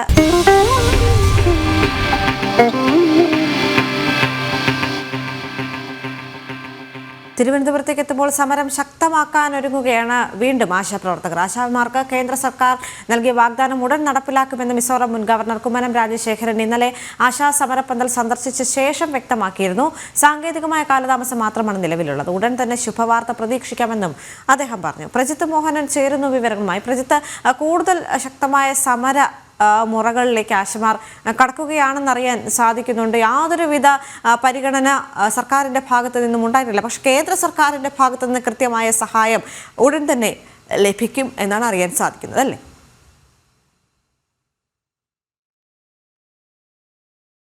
കഴിഞ്ഞ ദിവസമാണ് BJP മുൻ സംസ്ഥാന അധ്യക്ഷനും മുൻ മിസോറാം ഗവർണറുമായ BJP നേതാവ് കുമ്മനം രാജശേഖരൻ ആശമാരുടെ സമരപ്പന്തലിലെത്തി സന്ദർശനം നടത്തിയത്. അതിനുശേഷം അദ്ദേഹം മാധ്യമങ്ങളോട് സംസാരിക്കുകയാണ് ഇത്തരമൊരു ഉറപ്പ് അത് വീണ്ടും ആവർത്തിച്ച് നൽകിയത്. കേന്ദ്ര സർക്കാർ ആശമാർക്ക് നൽകുമെന്ന് പറഞ്ഞ കാര്യങ്ങളെല്ലാം തന്നെ അത് കൃത്യമായി നടപ്പിലാക്കുമെന്നുള്ളൊരു നിലപാടാണ് അദ്ദേഹം ആവർത്തിച്ചത്. പ്രത്യേകിച്ച് കേന്ദ്ര ആരോഗ്യമന്ത്രി പാർലമെൻറ്റിൽ നടത്തിയിട്ടുള്ള ഇൻസെൻറ്റീവ് വർധന അടക്കമുള്ള പ്രഖ്യാപനങ്ങൾ അത് കൃത്യമായി നടപ്പിലാക്കും. സാങ്കേതികപരമായിട്ടുള്ള കാലതാമസങ്ങൾ കൊണ്ട് മാത്രമാണ് അത് വൈകുന്നത് എന്നുള്ളതും കുമ്മനം രാജശേഖരൻ പറഞ്ഞിരുന്നു. ഇതെന്തായാലും ഈ സംസ്ഥാന സർക്കാരിൻ്റെ കടുത്ത അവഗണന തുടരുമ്പോഴും ഒരു തരത്തിലുള്ള പരിഗണനയും നൽകുമെന്ന് അല്ലെങ്കിൽ ഏതെങ്കിലും തരത്തിലുള്ള ഒരു പരിഗണനയെങ്കിലും നൽകുമെന്ന് സംസ്ഥാന സർക്കാർ പറയാത്തിടത്തോളം കാലം ഏറ്റവും പ്രതീക്ഷ നൽകുന്ന ഒരു പ്രഖ്യാപനമാണ് മുൻ BJP സംസ്ഥാന അധ്യക്ഷനും മുൻ മിസോറാം ഗവർണറുമായിട്ടുള്ള കുമ്മനം രാജശേഖരൻ്റെ ഭാഗത്ത് നിന്നും കഴിഞ്ഞ ദിവസം ഈ സമരപ്പന്തലിലുണ്ടായത്. എന്തായാലും അതിലൊക്കെ വലിയ പ്രതീക്ഷകളുണ്ട് ആശമാർക്ക് എന്നുള്ളതാണ് യാഥാർത്ഥ്യം. അതോടൊപ്പം തന്നെ സമരം വരും ദിവസങ്ങളിലും കൂടുതൽ ശക്തമായി മുന്നോട്ട് കൊണ്ടുപോകുമെന്നുള്ളതാണ് എപ്പോഴും ആശമാർ പറയുന്നത്. അവരുടെ ഒരു രാപ്പകൽ യാത്ര കാസർഗോഡ് നിന്ന് തിരുവനന്തപുരത്ത് വരെ ഒരു യാത്ര ഉടൻ നടക്കുന്നുണ്ട്. മെയ് 1 ഫ്ലാഗ് ഓഫ് ചെയ്യുന്ന യാത്ര 5-ാം തീയതി കാസർഗോഡ് നിന്ന് കൃത്യമായി ആരംഭിക്കുന്നു. പിന്നീട് മെയ് 21 തിരുവനന്തപുരത്ത് എത്തുന്ന രീതിയിലാണ് യാത്ര സജ്ജീകരിച്ചിരിക്കുന്നത്. ആ യാത്രയോടുകൂടി കൂടുതൽ വലിയ രീതിയിലേക്ക്, പ്രത്യേകിച്ച് ഇപ്പോൾ ഈ തിരുവനന്തപുരത്ത് സെക്രട്ടേറിയറ്റിന് മുന്നിൽ സമരം ചെയ്യുന്ന ആശമാർക്കും പുറമേ സംസ്ഥാനത്തിൻ്റെ വിവിധ ഭാഗങ്ങളിൽ സംസ്ഥാന സർക്കാരിൻ്റെ ഈ തീരുമാനങ്ങളോട് അല്ലെങ്കിൽ ആശമാരോടുള്ള ഈ എതിർ നിലപാടിനോട് പ്രതിഷേധമുള്ള ആളുകൾ അവർ കൃത്യമായി ഈ യാത്രയിൽ അണിനിരക്കുമെന്നുള്ളതാണ് ആശമാരുടെ നേതാക്കളൊക്കെ പറയുന്നത്. അങ്ങനെ സമരം മറ്റൊരു തലത്തിലേക്ക് കൊണ്ടുപോവുകയാണ്. അതിന് 4ാം ഘട്ടത്തിലേക്ക് ആശമാരുടെ സമരം നീങ്ങുകയാണ്. ഇപ്പോഴും സംസ്ഥാന സർക്കാർ കൃത്യമായ അവഗണന തുടരുന്നു. അതേസമയം കേന്ദ്ര സർക്കാരും BJPയും ഒക്കെ ആശമാരുടെ ആവശ്യങ്ങൾ പരിഗണിക്കുന്നതിനുള്ള നടപടിക്രമങ്ങളുമായി മുന്നോട്ട് പോകുന്നു. ദേവിക. ശരി പ്രജിത്ത്. ഇനി അന്താരാഷ്ട്ര റിപ്പോർട്ടുകളിലേക്ക് കൂടി എത്തുമ്പോൾ ആണവ സമ്പുഷ്ടീകരണ വിഷയത്തിൽ ചർച്ചകൾക്ക് തയ്യാറായി ഇറാൻ നിലപാട് സ്വാഗതാർഹമെന്ന് US state secretary Marco Rubio. എന്നാൽ യുറേനിയം സമ്പുഷ്ടീകരണ നീക്കത്തിൽ നിന്ന് ഇറാൻ പിന്മാറണം. സിവിൽ ആവശ്യങ്ങൾക്കായുള്ള യുറേനിയം ഇന്ധനം ഇറാൻ ഇറക്കുമതി ചെയ്യാം. സമാധാനം ഉറപ്പാക്കുകയാണ് അമേരിക്കയുടെ ലക്ഷ്യമെന്നും അദ്ദേഹം വ്യക്തമാക്കി. Have shown a willingness to talk, we're going to talk to them. If there is a chance of peace, we're going to give peace and a peaceful resolution to this challenge, every opportunity to succeed. Our priorities remain the same. If Iran wants a civil nuclear program, they can have one just like many other countries in the world have one, and that is they import enriched material.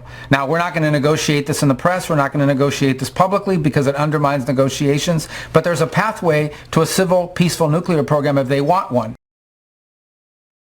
ആണവധാരണ വിഷയത്തിൽ ചർച്ചകളാകാമെന്ന ഇറാന്റെ നിലപാട് സ്വാഗതാർഹമെന്ന് അന്താരാഷ്ട്ര ആണവോർജ്ജ agency director general Rafale ഗ്രോസിയും അറിയിച്ചിരുന്നു. ഐസൻ ജോസ് ചേരുന്നുണ്ട് വിവരങ്ങളുമായി. ഐസൻ, ഈ വാർത്തയുടെ കൂടുതൽ വിശദാംശങ്ങൾ. തീർച്ചയായും ഈ ആണവ നിരായുധീകരണം സംബന്ധിച്ച് ഇറാനിന് മേലുള്ള നിയന്ത്രണം പൂർണ്ണമായും യാഥാർത്ഥ്യമാക്കുക എന്നൊരു നീക്കം തന്നെയാണ് അമേരിക്കയുടെ ഭാഗത്തു നിന്നുണ്ടാകുന്നത്. വളരെ കൃത്യമായി അമേരിക്ക പറയുന്നത് ഈ ആണവ നിരായുധീകരണം യാഥാർത്ഥ്യമാകുകയാണെങ്കിൽ സിവിലിയൻ ആവശ്യങ്ങൾക്ക്, അതായത് വൈദ്യുതോൽപാദനത്തിനും അനുബന്ധമായ കാര്യങ്ങൾക്കുമെല്ലാം തന്നെ കപ്പലുകളിലെല്ലാം തന്നെ ആണവോർജ്ജം ഉപയോഗിക്കുന്ന സംവിധാനമുണ്ടെങ്കിൽ അതിനാവശ്യമായ യുറേനിയം ഇന്ധനം കൃത്യമായി അവർക്ക് ഇമ്പോർട്ട് ചെയ്യാം. അതായത് ആണവ രാഷ്ട്രങ്ങളുടെ ക്ലബിൽ നിന്ന്, ഓസ്ട്രേലിയൻ ക്ലബ്ബ് രാജ്യങ്ങളിൽ നിന്നെല്ലാം തന്നെ ഇന്ധനം ഇറക്കുമതി ചെയ്യാനുള്ള അനുമതി ഉണ്ടായിരിക്കും. അതുകൊണ്ട് തന്നെ യുറേനിയം സമ്പുഷ്ടീകരണം, യുറേനിയം 60% പ്യൂറായ യുറേനിയം സമ്പുഷ്ടീകരണ നീക്കത്തിൽ നിന്നും പിന്മാറാനുള്ള അവസരം ഇറാനുണ്ട് എന്ന് വളരെ കൃത്യമായാണ് മാർക്കോ റൂബിയോ ഇപ്പോൾ പറഞ്ഞിട്ടുള്ളത്. മാത്രമല്ല ഇമ്പോർട്ട് സംബന്ധിച്ചൊരു തീരുമാനങ്ങൾ എടുക്കാൻ സാധിക്കുമെന്നും അറിയിക്കുന്നുണ്ട്. അതുകൊണ്ട് തന്നെ സമാധാന ആവശ്യങ്ങൾക്കായി ആണവ ഗവേഷണം നടത്തുന്നു എന്ന നിലപാടിൽ നിന്നും ഇറാൻ പിന്തിരിയേണ്ടി വരുമെന്നൊരു യാഥാർത്ഥ്യം തന്നെയാണ് നിലനിൽക്കുന്നത്.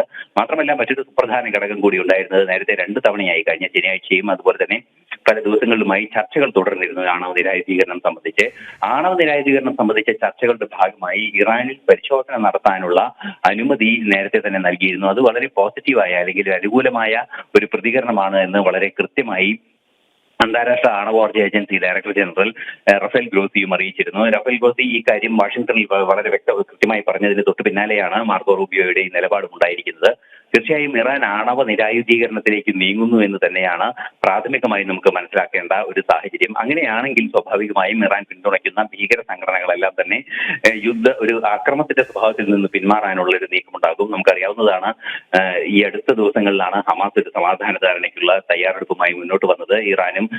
ഈജിപ്തും ഖത്തറും ഇക്കാര്യം ഒരു മധ്യസ്ഥ ചർച്ചകളിലൂടെ അറിയിക്കുകയും ചെയ്തിരുന്നു. അതുപോലെ തന്നെ മറ്റു ഹിസ്ബുള്ളയാകട്ടെ, അതുപോലെ തന്നെ ഹൂതി ഭീകരരാകട്ടെ, ഇവരെയെല്ലാം തന്നെ നിയന്ത്രിക്കാനും സാധിക്കും. പശ്ചിമേഷ്യയിൽ സമാധാനം പുനഃസ്ഥാപിക്കപ്പെടുമെന്നതാണ് ഇറാൻ ആണവ നിരായുധീകരണ പദ്ധതിയുടെ പ്രധാനപ്പെട്ട ഘടകം. അതുകൊണ്ട് തന്നെ ആണവ നിരായുധീകരണത്തിലേക്കുള്ള സാധ്യതകൾ തുറക്കുന്നു എന്നാണ് ഇപ്പോൾ മനസ്സിലാക്കാൻ സാധിക്കുന്നത്. തുടരുക, മറ്റൊരു റിപ്പോർട്ട് കൂടി പരിശോധിക്കേണ്ടതായിട്ടുണ്ട്. യുക്രൈൻ പ്രസിഡന്റിനെതിരെ US പ്രസിഡന്റ് ഡൊണാൾഡ് ട്രംപ് രംഗത്തെത്തിയിട്ടുണ്ട്. സെലൻസ്കി സമാധാന ശ്രമങ്ങൾ തകർക്കുന്നതായി ട്രംപ് ആരോപിച്ചു. ക്രിമിയയിൽ റഷ്യൻ നിയന്ത്രണം തുടരാൻ അനുവദിക്കില്ലെന്ന യുക്രൈൻ പ്രസിഡന്റിന്റെ നിലപാട് സമാധാന ശ്രമങ്ങളെ വൈകിപ്പിക്കുമെന്നും അദ്ദേഹം പറഞ്ഞിട്ടുണ്ട്. ഐസൻ തുടരുന്നുണ്ട്. ഐസൻ, ഇപ്പോഴും ട്രംപും വൊളോഡിമിർ സെലൻസ്കിയുമായുള്ള തർക്കം അവസാനിച്ചിട്ടില്ല എന്ന് സൂചിപ്പിക്കുന്ന തരത്തിലേക്കാണ് ട്രംപിന്റെ പ്രതികരണങ്ങൾ വരുന്നത്. തീർച്ചയായും ട്രംപിന്റെ പ്രതികരണങ്ങൾ, അതായത് ഇന്ന് കുറച്ച് മണിക്കൂറുകൾക്ക് മുമ്പ് അദ്ദേഹം തന്റെ സ്വന്തം സമൂഹ മാധ്യമ പോസ്റ്റിൽ ട്രൂത്തിൽ വളരെ കൃത്യമായി പറയുന്നത് സമാധാന ശ്രമങ്ങൾ അട്ടിമറിക്കാനുള്ള നീക്കങ്ങൾ അല്ലെങ്കിൽ അത് വൈകിപ്പിക്കാനുള്ള നീക്കങ്ങളാണ് സെലൻസ്കിയുടെ ഭാഗത്തു നിന്നുണ്ടാകുന്നത്. അതിന് അദ്ദേഹം വളരെ കൃത്യമായി സൂചനയായി നൽകുന്നത് അല്ലെങ്കിൽ അതിന് കാരണമായി സൂചിപ്പിക്കുകയും ചെയ്യുന്നത് ക്രിമിയയുടെ നിയന്ത്രണം. നേരത്തെ നമുക്കറിയാവുന്നതാണ്, 2014 യുക്രൈന്റെ നിയന്ത്രണത്തിലുണ്ടായിരുന്ന ക്രിമിയ ഉപദ്വീപ് എന്നൊക്കെ പറയാവുന്ന രീതിയിലുള്ള ഒരു പെനിൻസുല വിഭാഗം കൃത്യമായും റഷ്യ തങ്ങളുടെ നിയന്ത്രണത്തിലാക്കിയിരുന്നു. സൈനിക നടപടിയിലൂടെയാണ് ക്രിമിയ പിടിച്ചെടുത്തത്. 2014 ഈ സംഭവം ഉണ്ടാകുന്നത്. അതിനുശേഷം ക്രിമിയയുടെ നിയന്ത്രണം സംബന്ധിച്ചുള്ള വിഷയങ്ങൾ യുക്രൈൻ ചർച്ചയിൽ ഉന്നയിക്കുകയായിരുന്നു. അതായത് ഈ യുക്രൈൻ യുദ്ധം ആരംഭിച്ചതിന് ശേഷമാണ് ഈ വിഷയങ്ങളെല്ലാം തന്നെ തന്നെ ചർച്ചയിൽ ഉന്നയിക്കാനുള്ള ഒരു നീക്കം ഇവർ തുടങ്ങി വെക്കുകയും ചെയ്തത്. അതുകൊണ്ട് തന്നെ 11 വർഷങ്ങൾക്ക് ശേഷം ഇക്കാര്യത്തിൽ എന്ത് നടപടി എന്ന രീതിയിലുള്ള ഒരു ചോദ്യമാണ് ട്രംപ് മുന്നോട്ട് വെക്കുന്നത്. അങ്ങനെയെങ്കിൽ അന്ന് 2014 തന്നെ അത്തരം നടപടികളിലേക്ക് നീങ്ങേണ്ടതായിരുന്നു. 11 വർഷങ്ങൾക്ക് ശേഷം ഇക്കാര്യം മുന്നോട്ട് വെക്കുന്നത് ഈ സമാധാന ചർച്ചകൾ നടക്കുന്നതിനെ ദീർഘിപ്പിക്കുക അല്ലെങ്കിൽ വൈകിപ്പിക്കുക എന്ന ലക്ഷ്യത്തോടെയാണ് എന്ന് വളരെ കൃത്യമായി തന്നെ ട്രംപ് തന്റെ സമൂഹ മാധ്യമ പോസ്റ്റിൽ സൂചിപ്പിക്കുകയും ചെയ്യുന്നുണ്ട്. അത്തരത്തിൽ വൈകിപ്പിക്കാനുള്ള ഒരു സാഹചര്യം ഉണ്ടാക്കുന്നത് ഗുണകരമല്ല എന്നും ട്രംപ് പറയുന്നു. മാത്രമല്ല മറ്റൊരു സുപ്രധാന ഘടകം എടുത്തു പറയേണ്ടത് കഴിഞ്ഞ തിങ്കളാഴ്ചയാണ്, ഞായറാഴ്ച വൈകുന്നേരത്തോടെയാണ് ഒരാഴ്ചയ്ക്കുള്ളിൽ സമാധാന ധാരണ ഒപ്പുവെക്കാനുള്ള സാഹചര്യം ഒരുങ്ങുന്നു എന്നൊരു നിലപാട് ട്രംപ് അറിയിച്ചത്. കേവലം 2 ദിവസം മാത്രം ബാക്കി നിൽക്കുന്ന ഒരു സാഹചര്യത്തിൽ ഒരു സമാധാന ധാരണയുടെ പശ്ചാത്തലം നിലനിൽക്കുന്നുണ്ടോ എന്ന ചോദ്യത്തിനാണ് ഈ മറുപടിയുമായി ട്രംപ് രംഗത്തെത്തിയിട്ടുള്ളത്. തീർച്ചയായും ഒരു സമാധാന ശ്രമങ്ങൾക്ക് സെലൻസ്കിയുടെ ഭാഗത്തു നിന്ന് അനുകൂലമല്ല നിലപാട് എന്ന് അദ്ദേഹം വളരെ കൃത്യമായി പറയുന്നുണ്ട്. നമുക്കറിയാവുന്നതാണ്, നേരത്തെ പാരീസിൽ നടന്ന സമ്മേളനത്തിൽ പാരീസിൽ യൂറോപ്യൻ യൂണിയൻ രാജ്യങ്ങളുമായി മാർക്കോ റൂബിയോ ഉൾപ്പെടെ പങ്കെടുത്ത ചർച്ചയിൽ വളരെ കൃത്യമായി ക്രിമിയയുടെ നിയന്ത്രണം റഷ്യക്ക് തന്നെ തുടരുന്നതിനുള്ള അനുമതി നൽകുക അല്ലെങ്കിൽ അത് അംഗീകരിക്കുക എന്ന ഒരു നിലപാടാണ് അമേരിക്ക സ്വീകരിച്ചത്. അത് അന്നേ തന്നെ വാർത്തകളിൽ പുറത്തു വരികയും ചെയ്തിരുന്നു. ഈ ഒരു പശ്ചാത്തലത്തിലാണ് ഈ ചർച്ചകൾ ഇപ്പോൾ ഗൗരവത്തോടെ മുന്നേറുകയും ചെയ്യുന്നത്. തീർച്ചയായും സെലൻസ്കിയുടെ നിലപാടുകളെ തീർച്ചയായും അംഗീകരിക്കുന്നില്ല ട്രംപ് എന്നതൊരു യാഥാർത്ഥ്യം കൂടിയാണ്. മറ്റൊരു സുപ്രധാന വിഷയം എടുത്തു പറയേണ്ടത്, കഴിഞ്ഞ സെലൻസ്കി ട്രംപ് കൂടിക്കാഴ്ചയിലുണ്ടായ തർക്കങ്ങൾക്കിടയിൽ വളരെ കൃത്യമായി ട്രംപ് പറഞ്ഞിരുന്നത് താങ്കൾ തെരഞ്ഞെടുക്കപ്പെട്ട ഒരു വ്യക്തിയല്ല, ഇത് കാലാവധി കഴിഞ്ഞും അധികാരത്തിൽ തുടരുന്ന ഒരു വ്യക്തിയാണ് അല്ലെങ്കിൽ ഒരു പ്രസിഡന്റാണ്. അതേ വാക്ക് തന്നെ വീണ്ടും ട്രംപ് പ്രയോഗിക്കുകയും ചെയ്യുന്നുണ്ട്. ഒരു പരിധിവരെ സമാധാന ശ്രമങ്ങൾക്ക് പിന്തുണ നൽകാത്ത സെലൻസ്കിയുടെ നിലപാടിനെ അതിശക്തമായി എതിർക്കുന്നുണ്ട്. അതേസമയം സമാധാനം പുനഃസ്ഥാപിക്കുക എന്ന കൃത്യമായ ലക്ഷ്യം തങ്ങൾക്കുണ്ടെന്ന് ട്രംപ് പറയുകയും ചെയ്യുന്നുണ്ട്.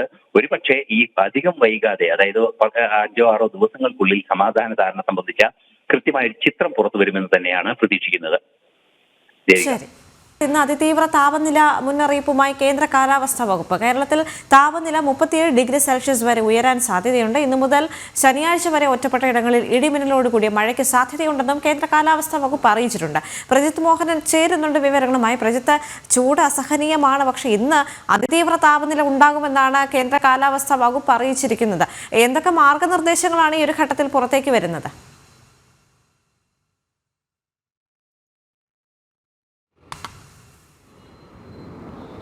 സംസ്ഥാനത്തെ കാലാവസ്ഥയിൽ വലിയ ചൂടുണ്ടാകുന്ന അവസ്ഥയാണ് നമ്മൾ കഴിഞ്ഞ കുറേ ദിവസങ്ങളായി കണ്ടുകൊണ്ടിരിക്കുന്നത്. വളരെ ഗുരുതരമായൊരു സാഹചര്യത്തിലേക്ക് കാര്യങ്ങൾ പോകുമോ എന്നുള്ള ആശങ്കയെ നിലനിൽക്കുന്നു. പ്രത്യേകിച്ച് ഓരോ ദിവസവും ചൂട് കൂടി വരുന്നു. ഇടവിട്ടുള്ള വേനൽ മഴ പെയ്യുന്നുണ്ട് എങ്കിലും അതിനപ്പുറത്തേക്ക് കാലാവസ്ഥയിൽ അല്ലെങ്കിൽ ചൂടിൽ വലിയ കുറവ് ഉണ്ടാക്കുന്ന ഒരു സാഹചര്യം ഇതുവരെ ഉണ്ടായിട്ടില്ല. ഇപ്പോൾ കഴിഞ്ഞ ദിവസം കാലാവസ്ഥാ നിരീക്ഷണ കേന്ദ്രം അറിയിച്ച മുന്നറിയിപ്പുകൾ പ്രകാരം സംസ്ഥാനത്തെ വിവിധ ജില്ലകളിൽ ചൂട് വലിയ രീതിയിൽ കൂടാനുള്ള സാധ്യതയാണ് നിലനിൽക്കുന്നത്. ഇപ്പോൾ കോഴിക്കോട് ജില്ലയിലാണെങ്കിൽ ഇന്ന് 38 ഡിഗ്രി വരെ ചൂട് കൂടാനുള്ള സാഹചര്യമുണ്ട് എന്നുള്ളതാണ് കാലാവസ്ഥാ വകുപ്പ് നൽകിയിരിക്കുന്ന മുന്നറിയിപ്പ്. മറ്റു ജില്ലകളിലേക്ക് വരുമ്പോൾ പാലക്കാട്, കണ്ണൂർ ജില്ലകളിൽ താപനില 37 ഡിഗ്രി സെൽഷ്യസ് വരെ ഉയരാനുള്ള സാധ്യത നിലനിൽക്കുന്നു. അതോടൊപ്പം തന്നെ തൃശ്ശൂർ, മലപ്പുറം, കാസർഗോഡ് ജില്ലകളിൽ ഉയർന്ന താപനില 36 ഡിഗ്രി വരെ ഉയരാനുള്ള സാഹചര്യവും കാലാവസ്ഥാ നിരീക്ഷണ കേന്ദ്രം മുന്നറിയിപ്പ് നൽകുന്നുണ്ട്. അതോടൊപ്പം തന്നെയാണ് ഇന്ന് കേരള തീരത്ത് കള്ളക്കടൽ പ്രതിഭാസത്തിനുള്ള മുന്നറിയിപ്പ് നിലനിൽക്കുന്നത്. നാളെ വരെ നീളുമെന്നുള്ളതാണ് കാലാവസ്ഥാ നിരീക്ഷണ കേന്ദ്രം പറയുന്നത്. പ്രത്യേകിച്ച് ഏതെങ്കിലും തരത്തിലുള്ള മഴ മുന്നറിയിപ്പുകൾ നിലവിലില്ല. പകരം എല്ലാ ജില്ലകളിലും മിതമായ ഒരു മഴയ്ക്കുള്ള സാധ്യത കൽപ്പിക്കപ്പെടുന്നുണ്ട്. പക്ഷേ അത് എത്രത്തോളം ശക്തമായ മഴ പെയ്യുമെന്നുള്ള കാര്യത്തിലൊരു അറിയിപ്പ് ഇതുവരെ വന്നിട്ടില്ല. അപ്പോഴും ഈ കാലാവസ്ഥ ഉയർന്നു അല്ലെങ്കിൽ ചൂട് കൂടി നിൽക്കുന്ന ഒരു സാഹചര്യമാണ് പ്രധാനമായും ഒരു ആശങ്ക ജനിപ്പിക്കുന്നത്. പ്രത്യേകിച്ച് പകൽ 11 മണി മുതൽ 3 മണി വരെയുള്ള സമയത്തൊക്കെ UV ഇൻഡെക്സ് പലപ്പോഴും അപകടകരമായ സാഹചര്യത്തിലേക്കൊക്കെ വരുന്നൊരു സാഹചര്യം അത് സംസ്ഥാനത്ത് നിലനിൽക്കുന്നുണ്ട്. കാലാവസ്ഥാ നിരീക്ഷണ കേന്ദ്രം നൽകുന്ന മുന്നറിയിപ്പ് അല്ലെങ്കിൽ KSTMA പോലെയുള്ള ഏജൻസികൾ, ദുരന്ത നിവാരണ വകുപ്പൊക്കെ ഈ സമയങ്ങളിൽ 11 മണി മുതൽ 3 മണി വരെയുള്ള സമയങ്ങളിൽ ഈ പുറത്ത് സാമ്പത്തിക സമയം ചെലവഴിക്കുന്നതൊക്കെ നിയന്ത്രണം ഉണ്ടാകണം അല്ലെങ്കിൽ അത് കഴിവതും ഒഴിവാക്കണമെന്നടക്കമുള്ള നിർദ്ദേശങ്ങൾ നൽകിയിട്ടുണ്ട്. ഉയർന്ന താപനിലയാണ് കൂടുതൽ, പ്രത്യേകിച്ച് കഴിഞ്ഞ ദിവസമൊക്കെ നമ്മൾ കണ്ടതാണ് 11ഓളം ജില്ലകളിലൊക്കെ ഈ ചൂട് കൂടുന്നതിനുമായി ബന്ധപ്പെട്ടുള്ള യെല്ലോ അലർട്ടൊക്കെ കാലാവസ്ഥാ നിരീക്ഷണ കേന്ദ്രം നൽകുന്നത്. ഒരു പക്ഷേ വരും ദിവസങ്ങളിൽ താപനിലയിൽ കൂടുതൽ വർധനവുണ്ടാകാനുള്ള സാഹചര്യവും കാലാവസ്ഥാ നിരീക്ഷണ കേന്ദ്രം ചൂണ്ടിക്കാട്ടുന്നുണ്ട്. ദേവിക. ശരി. പുത്തൻപുലരിയുടെ സമയം ഇവിടെ പൂർണ്ണമാവുകയാണ്. വാർത്തകൾ അവസാനിക്കുന്നില്ല. ഇടവേളയ്ക്ക് ശേഷം ലൈവ് റിപ്പോർട്ട്സ് കാണാം. നമസ്തേ.